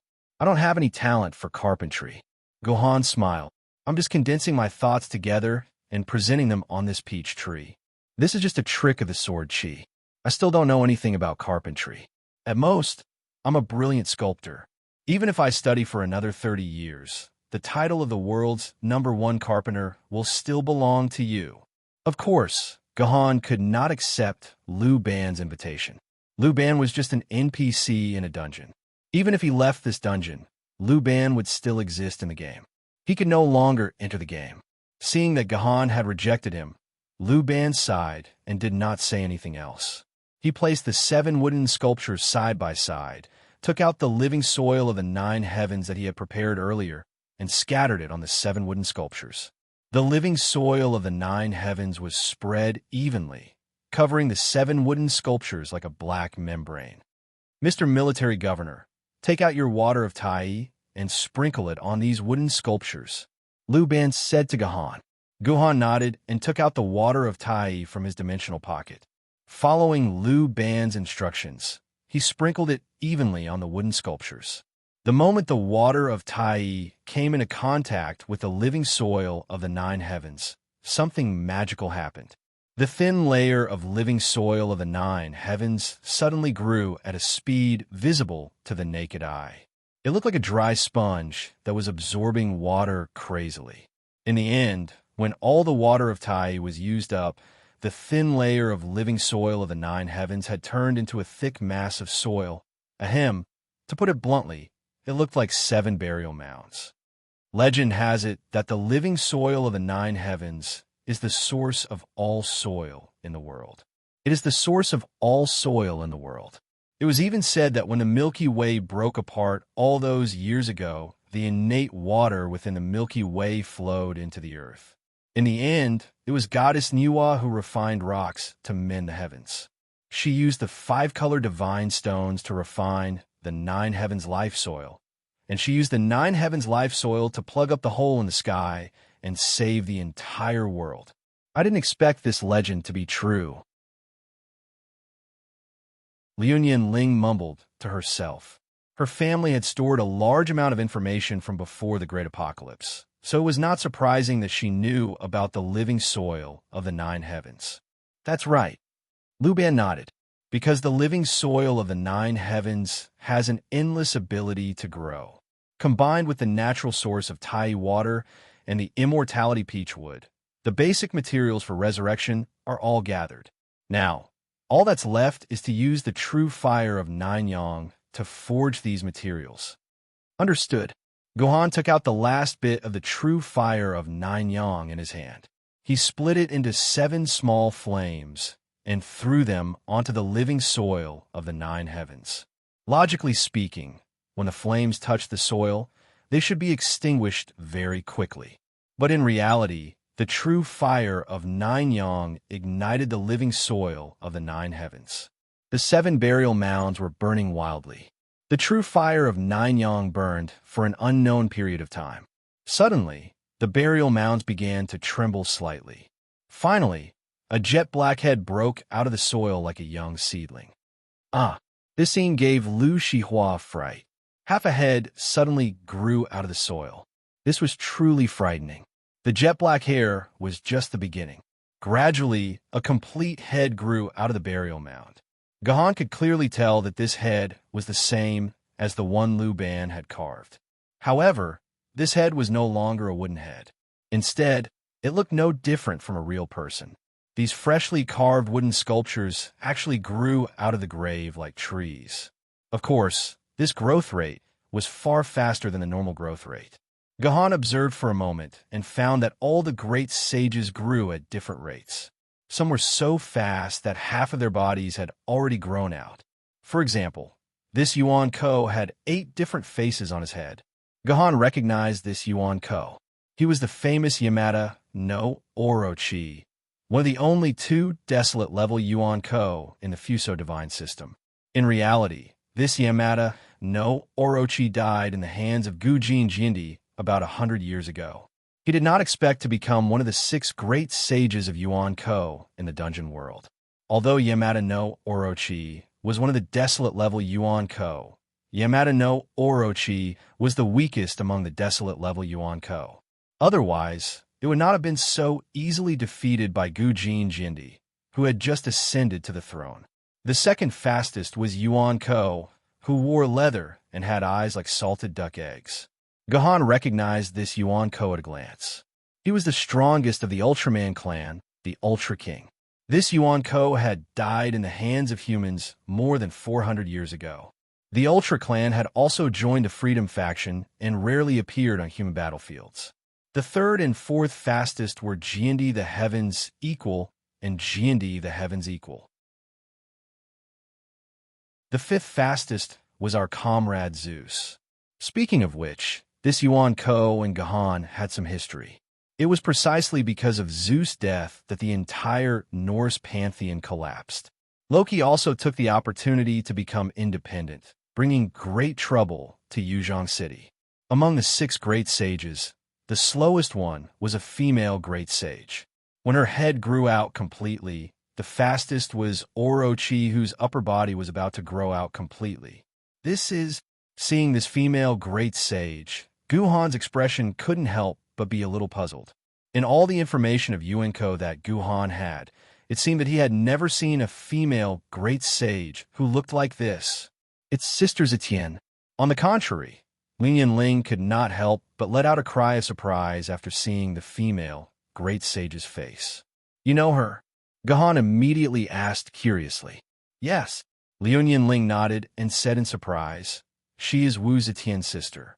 She is our family's guest, but she does not like to go out. She only likes to stay in her room and play games. When I was young, I trained every day. It was rare that I had time to rest. I spent it at Sister Wu Zetien's place playing games.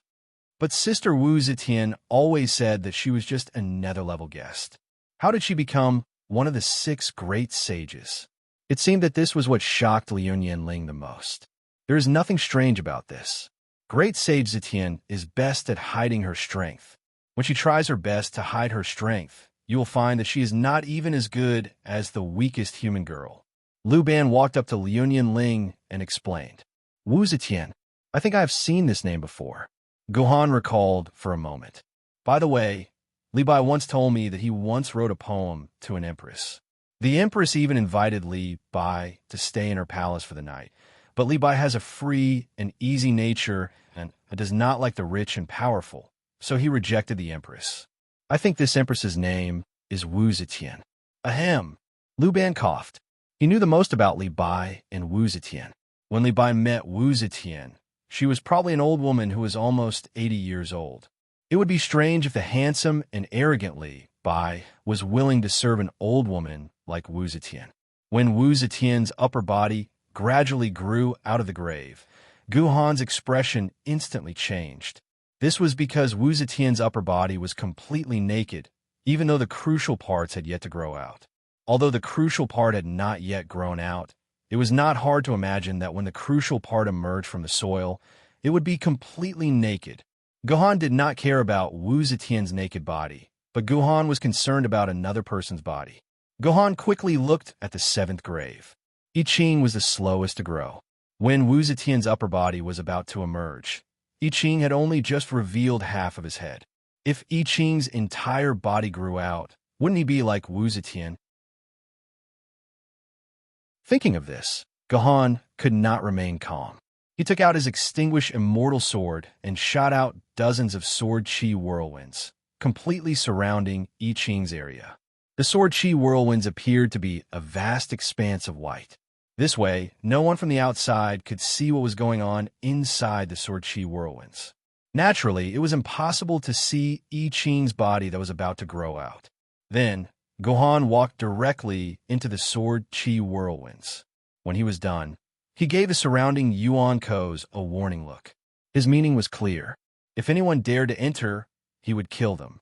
Haha, this little guy is so protective of his food. Lu Ban could not help but laugh when he saw this scene. Me too. Gohan's action reminded Lian Ling. She followed suit and shot out a sword chi whirlwind to protect Wu Zetian's body. Although Wu Zetian and Lian Ling in this instance dungeon had nothing to do with each other, when she thought about how she used to play games with Wu Zetian as a child, Lian Ling felt the need to protect her.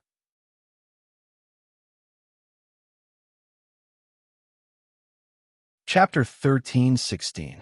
Ha ha ha ha ha. I'm finally resurrected. After an unknown period of time, a beast-like roar and roar suddenly sounded in the underground palace. This meant that the first great sage was finally resurrected. Greetings, great sage Sky Sweeping. This great sage Sky Sweeping was naturally referring to the desolate level Yuan Ko Orochi, who had the fastest resurrection speed. All the Yuan Ko in the underground palace, including Artoria, knelt in front of the desolate level Yuan Ko and spoke with great respect and sincerity. What great sage Sky Sweeping! Why have I never heard of it? Hearing the congratulations of so many people, Orochi was happy, but there was a little displeasure on his face. Oh no, this great sage Sky Sweeping is... Hearing Orochi's words, everyone exclaimed and realized that they had said the wrong thing. This great sage Sky Sweeping was not the name of the 6 great sages when they were in power. Instead, it was the name given to them by the heavenly court when they were in power. Because the name itself was not insulting and sounded very impressive. Over time, even Yuan Ko was used to calling them by the names of the 6 great sages. Hence, it was natural for him to recite it just now. But the problem was that Orochi did not know this, so there was such a change. Replying to the Venerable, Artoria took the initiative to stand up, walked to Orochi's side, and reported the truth honestly. Oh no! Hearing Artoria tell the truth so foolishly, Liu Ban's face suddenly changed. Orochi was the most bad-tempered, unreasonable, and overbearing desolate level Yuan Ko among the 6 great sages. If he heard everyone calling him by the name given by the enemy, he would definitely be angry. Sure enough, just as Liu Ban feared, something bad happened. When Orochi heard that the name Great Sage Sky Sweeping was given to him by the heavenly court, his ugly face became even more ferocious. Countless tentacles stretched out from his body in an instant. In an instant, he grabbed hundreds of Yuan Ko in the underground palace and roared, "How dare you call me by the name given by the enemy? I will teach you the rules with your blood." Orochi's behavior frightened all the Yuan Ko and humans present. They always thought that they resurrected a predecessor and a strong person who could give them a bright future. But they did not expect that the predecessor and the strong person would extend his tentacles to their own people as soon as he was resurrected. Orochi was just reciting a name that should not be recited, and Orochi was planning to retaliate with hundreds of lives. What was more frightening was that Orochi did not intend to kill these unlucky people directly. Instead, it kept tightening their bodies with its tentacles, forcing them to scream in pain. Orochi's 8 faces were full of joy. Obviously, it enjoyed this torture very much. Alas, this is the nature of Orochi. Seeing this, Liu Ban let out a helpless sigh. This was the nature of Orochi. He took pleasure in killing and torturing people. Even though he had just been resurrected, he did not care about kindness at all.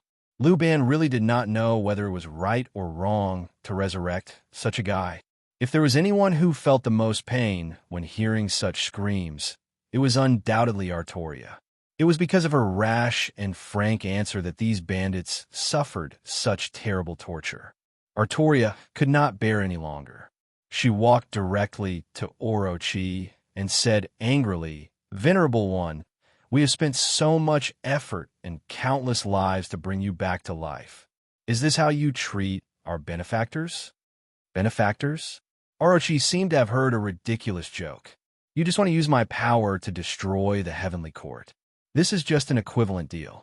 You resurrect me, and I give you freedom. But this is not a fair deal.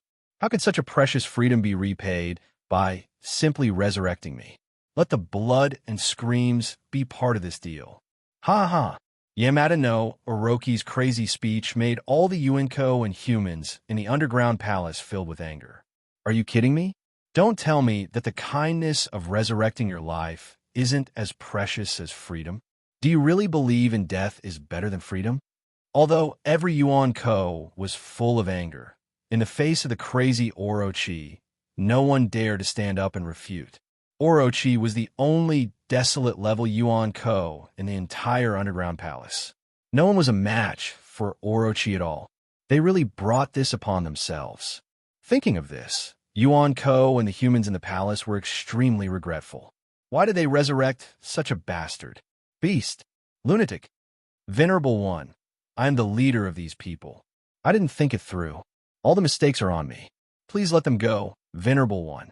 I will bear all the punishment. Seeing that the situation was showing signs of getting out of control, Artoria bit her lip, knelt on one knee in front of Orochi, and took the initiative to speak. You will bear it?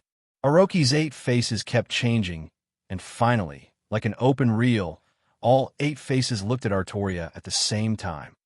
Ah, what a beautiful woman, Orochi said in an extremely obscene voice. Yes, I'm very satisfied. You are a very perfect mating partner. You want to save the lives of these disrespectful people, right? Orochi's 8 faces showed a playful expression at the same time. Come on, take off your clothes. Take the initiative to hug the venerable Orochi's tentacles and use your body to make him spit out happy liquid. Everyone understood the meaning of this sentence, but this was definitely a very serious case of sexual harassment. Interesting. Liu Ling and Lu Shihua watched the whole scene.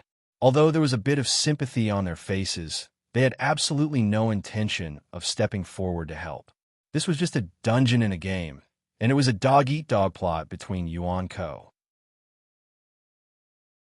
The most important thing was that the woman being molested was Artoria. In the previous operation, Liu Ling instinctively sensed that Gohan had some special feelings for Artoria. This was the most unacceptable to Liu Ling, and she was happy to see Artoria being humiliated. Well, usually Liu Ling was not such a petty person, but when this kind of thing happened between two women, it often became unreasonable, and this matter could not be speculated with common sense. Hearing Orochi's request, Artoria's expression froze. Her right hand clenched the sword of the lake in her hand, and the blue veins on her arm showed how angry Artoria was at this time. "Do you want to resist?" Orochi sneered. "Let's not talk about whether you are my opponent or not, but I guarantee that the lives of these hundreds of little guys will be gone on the spot." "You." Artoria's hand finally loosened weakly, and her fingers slowly moved to her collar. It was obvious that Artoria was struggling internally, but she still decided to sacrifice herself for the lives of more than 100 people. This is the Virgin Mary syndrome. It has to be cured. Suddenly, a voice sounded in Artoria's ear, and at the same time, Artoria only felt a strong wind blowing, and a handsome and aloof figure stood in front of her. This Gohan really has an affair with this woman Artoria. Seeing Gohan standing in front of Artoria at the critical moment, Liu Ling suddenly muttered a little unhappily. He didn't show up for so long just now, and when Artoria was about to take off her clothes, he ran out. What was the difference between creating a sword energy vortex and standing in front of I Ching? A spirit sword level human? What a boring bug. Orochi saw through Gohan's level at a glance, and his 8 faces were full of disdain. He waved one of his tentacles casually, trying to pinch Gohan to death on the spot. Chaos Heaven opening. In the face of the whizzing tentacle, Gohan just glanced at it coldly and used Chaos Heaven opening to hit the tentacle. But this was not an ordinary Chaos Heaven opening, but a Chaos Heaven opening with Gohan's rule power. Orochi didn't expect that Gohan would have the rule power, so his tentacle was directly strangled into a pile of minced meat by Gohan. At the same time, countless white liquid contained in the tentacle sprinkled down like rain. Of course, Gohan wouldn't let his body be touched by such dirty liquid, so Gohan's sword energy swept all the liquid back into Orochi's body. "Human, you actually..." Finding that one of his tentacles was destroyed, Orochi was more vigilant than angry. An opponent who had the rule power was not easy to deal with. Although Gohan was only at the spirit sword level now, this was actually the most terrifying thing about him. "Human, aren't you afraid that I will kill your companions?" Orochi once again squeezed Yuan Ko, who was controlled by other tentacles, making them scream even more miserably. "Whatever. I'm not Yuan Ko. If you want to kill him, then kill him. What does it have to do with me?" Gohan said disdainfully. This caused Yamada and no Orochi to be dumbfounded. What happened to the Holy Mother protagonist? "Human, aren't you afraid that I will kill you? The current you is still not my opponent." Orochi threatened fiercely. This was the truth. Orochi was a desolate level Yuan Ko, which was not something that Gohan could deal with now. "You can't kill me." Gohan smiled coldly. "As long as I escape, I'll immediately go to the heavenly court and tell them about your resurrection and where you're hiding. By the way, I forgot to tell you one thing. I was the one who found your immortality peach tree body, and I left a small mark in it. No matter where you are, even in the void, I'll be able to find you." This time, it was Orochi's turn to be captured by Gohan. He suddenly felt like he had been F***ed. "Orochi, put down our benefactor, or I, the Adel King, will be the first to kill you." Behind Orochi, a dignified, weathered, and righteous voice rang out. The second of the 6 saints, the Audiobook king, had successfully resurrected.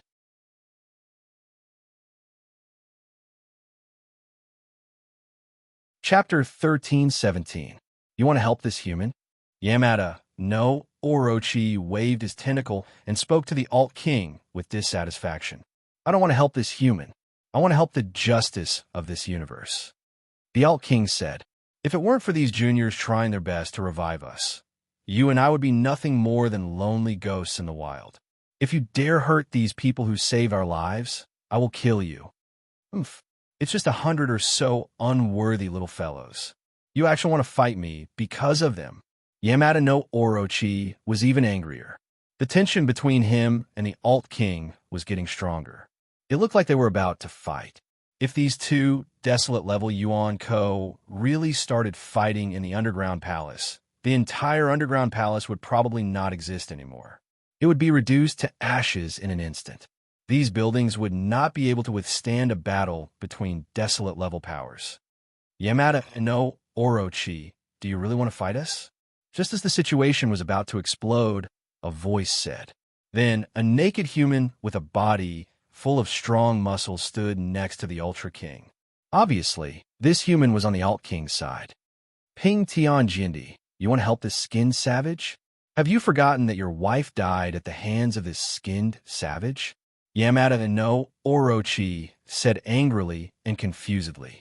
The third desolate-level elite that appeared was not a stranger. It was a human Ping Tian Jindi. From Yamada no Orochi's words, it could be heard that Ping Tian Jindi's wife had died at the hands of the Alt King. Ping Tian Jindi and the Alt King could be said to be mortal enemies. Back then, when the 6 of us formed an alliance, we already made it clear that we would temporarily put aside our past hatred. Once we destroy the Heavenly Court, we will settle our old debts. The Leveling Heaven Sword Emperor said indifferently.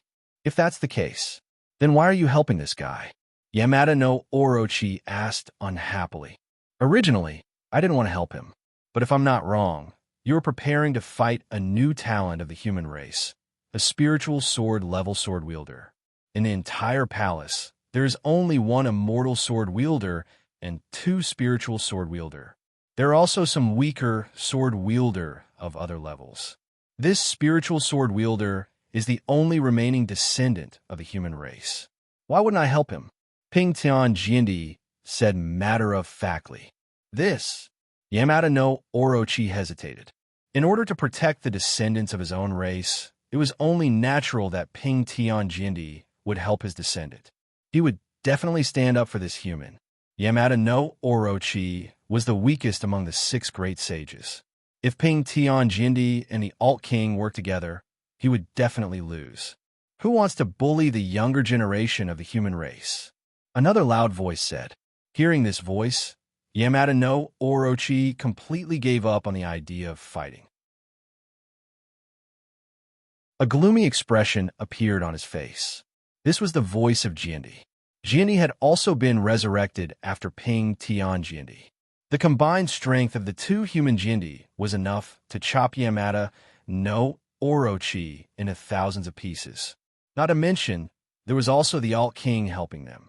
Thinking of this, Yamada no Orochi completely understood that he could no longer confront these people. He had to admit defeat. He did not want to become a stray ghost again after being resurrected for only a few hours. Seeing that the situation had calmed down, Artoria and the others heaved a long sigh of relief. If they really fought in the underground palace, they would not be able to take revenge on the Heavenly Court. Even the remaining Yuan Ko would not be able to survive. Seeing that the situation had calmed down, Ping Tian Jindi waved his hand at Gahan and asked with a smile, "You, what's your name?" "Your Majesty Ping Tian. My name is Military Governor." Hearing Ping Tian Jindi's call, Gahan walked up calmly. Although he addressed Ping Tian Jindi as Your Majesty, he did not treat him with much respect. At most, he treated him as an equal. "This kid is interesting." Ping Tian Jindi smiled awkwardly and said with slight dissatisfaction, "Are all humans as brave as you now? Don't they have any respect for their elders? I'm not the sword wielder of this world, so naturally, I'm not your junior. At the same time, I've spent a lot of effort to collect your souls. Honestly speaking, shouldn't you be thanking me? Guhan said calmly. This. Ping Tian Jindi and Heaven's equal Jindi looked at each other. Clearly, they were shocked by Gahan's answer. Seeing the two Jindi's expressions, Gahan did not wait for them to ask. He took the initiative to tell them about how he came from another dimension and how he resurrected them. I see. Ping Tian Jindi and Heaven's equal Jindi sighed and nodded. Back then, we also guessed that if other dimensions really exist, would there be a world with sword bearers like ours in other dimensions? Now, it seems like our guess was right. Such dimensions do exist. In that case, it's not appropriate for us to be your elders. We really have to thank you for saving our lives. The Heaven's equal sword emperor nodded. Then, a bitter smile appeared on his face as he said, "However, before the two of us thank you, can you help us with something? As long as it's within my means, I'll do it." Military governor answered decisively. Ahem, there are many juniors here. Do you think it's appropriate for us to be like this? Ping Tian Jindi said awkwardly. It was only then that Gahan realized that the two Jindis were still naked. They could only separate one hand to cover their lower bodies. It was needless to say how awkward they looked. I've been careless. Gahan hurriedly took out 2 sets of clothes from his dimensional pocket and handed them to Ping Tian Jindi and Heaven's equal Jindi. Seeing the extremely convenient dimensional pocket in Gahan's hand, Heaven's equal Jindi and Heaven's equal Jindi couldn't help but exclaim, "So the dimensional technology in your world has already developed to such a level." Heaven's equal Jindi and Heaven's equal Jindi put on their clothes and chatted with Gahan for a while. Ping Tian Jindi pulled Heaven's equal Jindi's hand to express their gratitude to Gahan. Of course, Gahan couldn't really accept the Jindi's bow and gratitude. Both parties exchanged a few pleasantries. However, Gahan's status was already equal to Ping Tian Jindi and Heaven's equal Jindi. Of course, the most important reason why they could be equal was that Gahan had thrown a sword chi containing the rule power at the two Jindis. It scared the two Jindis so much that they had a horrified expression on their faces. A spirit sword, level sword wielder with the rule power was really terrifying. Next, Gahan introduced his disciple Lu Shihua and Liunian Ling to the two Jindis. The two Jindis only nodded at Lu Shihua and didn't pay much attention to him. However, when they heard Liunian Ling's name, they instantly became excited and couldn't help asking, "Is Miss Liunian Ling the descendant of Lord Kinzu?" "That's right." Liunian Ling nodded her head. "That's great. I never thought that the Kinzu's bloodline could be passed down in another dimension. We feel much better now." Heaven's equal Jindi sighed. "If it wasn't for Drifting Goblet's Jindi's desperate battle, we wouldn't be able to live to this day." From Heaven's equal Jindi's words, Gahan learned about the background story of this instance dungeon. When Yinjing City was attacked by the Heavenly Court, Drifting Goblet Jindi used his life to block the 5 desolate level Yuan Ko's from the Heavenly Court. That was how Heaven's equal Jindi and Pingtian Jindi, as well as a large number of sword ladies from Yinjing City Sword Pavilion, managed to escape. Otherwise, Heaven's equal Jindi and Pingtian Jindi would have died, and there wouldn't be these two powerful sword bearers now. When they heard that Liunian Ling was Kunzu's descendant, the two Emperor sword bearers treated Liunian Ling differently. They were even more respectful than they were to Gahan. This made Gahan sigh. The Liunian family's terrifying influence didn't just exist in the real world. Even a virtual instance dungeon had such a terrifying influence. Could the Liunian family have stood strong for over 1,000 years? When Gahan and the other sword bearers were chatting happily, there was movement from the grave mound. Odin, in the previous chapter, due to the author's terrible memory, he misremembered Zeus as the leader of Norse mythology. In fact, Zeus is the leader of Greek mythology, while Odin is the leader of Norse mythology. That's why I changed Zeus to Odin. After reviving, he walked out of the grave mound. Unlike the bearded Odin from the legends who looked like a bad-tempered old man and wielded the lance of eternity, The earring that appeared now was that of a handsome man with a graceful bearing. If it wasn't for the standard 12 muscles on his body, Guhan might have mistaken him for a Korean wave boy who popped out of nowhere. I hope you've been well since we last met. Odin walked up to Ping Tian Jindi and Heaven's equal Jindi. Since Odin could revive after Ping Tian Jindi and Heaven's equal Jindi, it meant that Odin was more powerful than the two Jindi. Odin was willing to take the initiative to greet these two sword emperors. From this, it could be seen that his conduct was not bad. In reality, as the king of gods of the Norse pantheon, if he did not have a few tricks up his sleeve, he would not be able to keep his seat. This little brother must be the friend who helped us revive. What young talent. Amazing. Odin's compliment also landed on Guhan's butt. Although Guhan did not fall for it, he had a better impression of Odin. I'm ashamed to say this, but when I revived just now, I looked at Her Majesty Wu Zetian. Half of her legs have not grown back. It seems that my strength is still quite far from Her Majesty Wu Zetian's. Odin said with a bitter smile. You're tuning in to the Warrior Lore YouTube channel. Don't forget to subscribe and join us on this journey to catch the most captivating stories.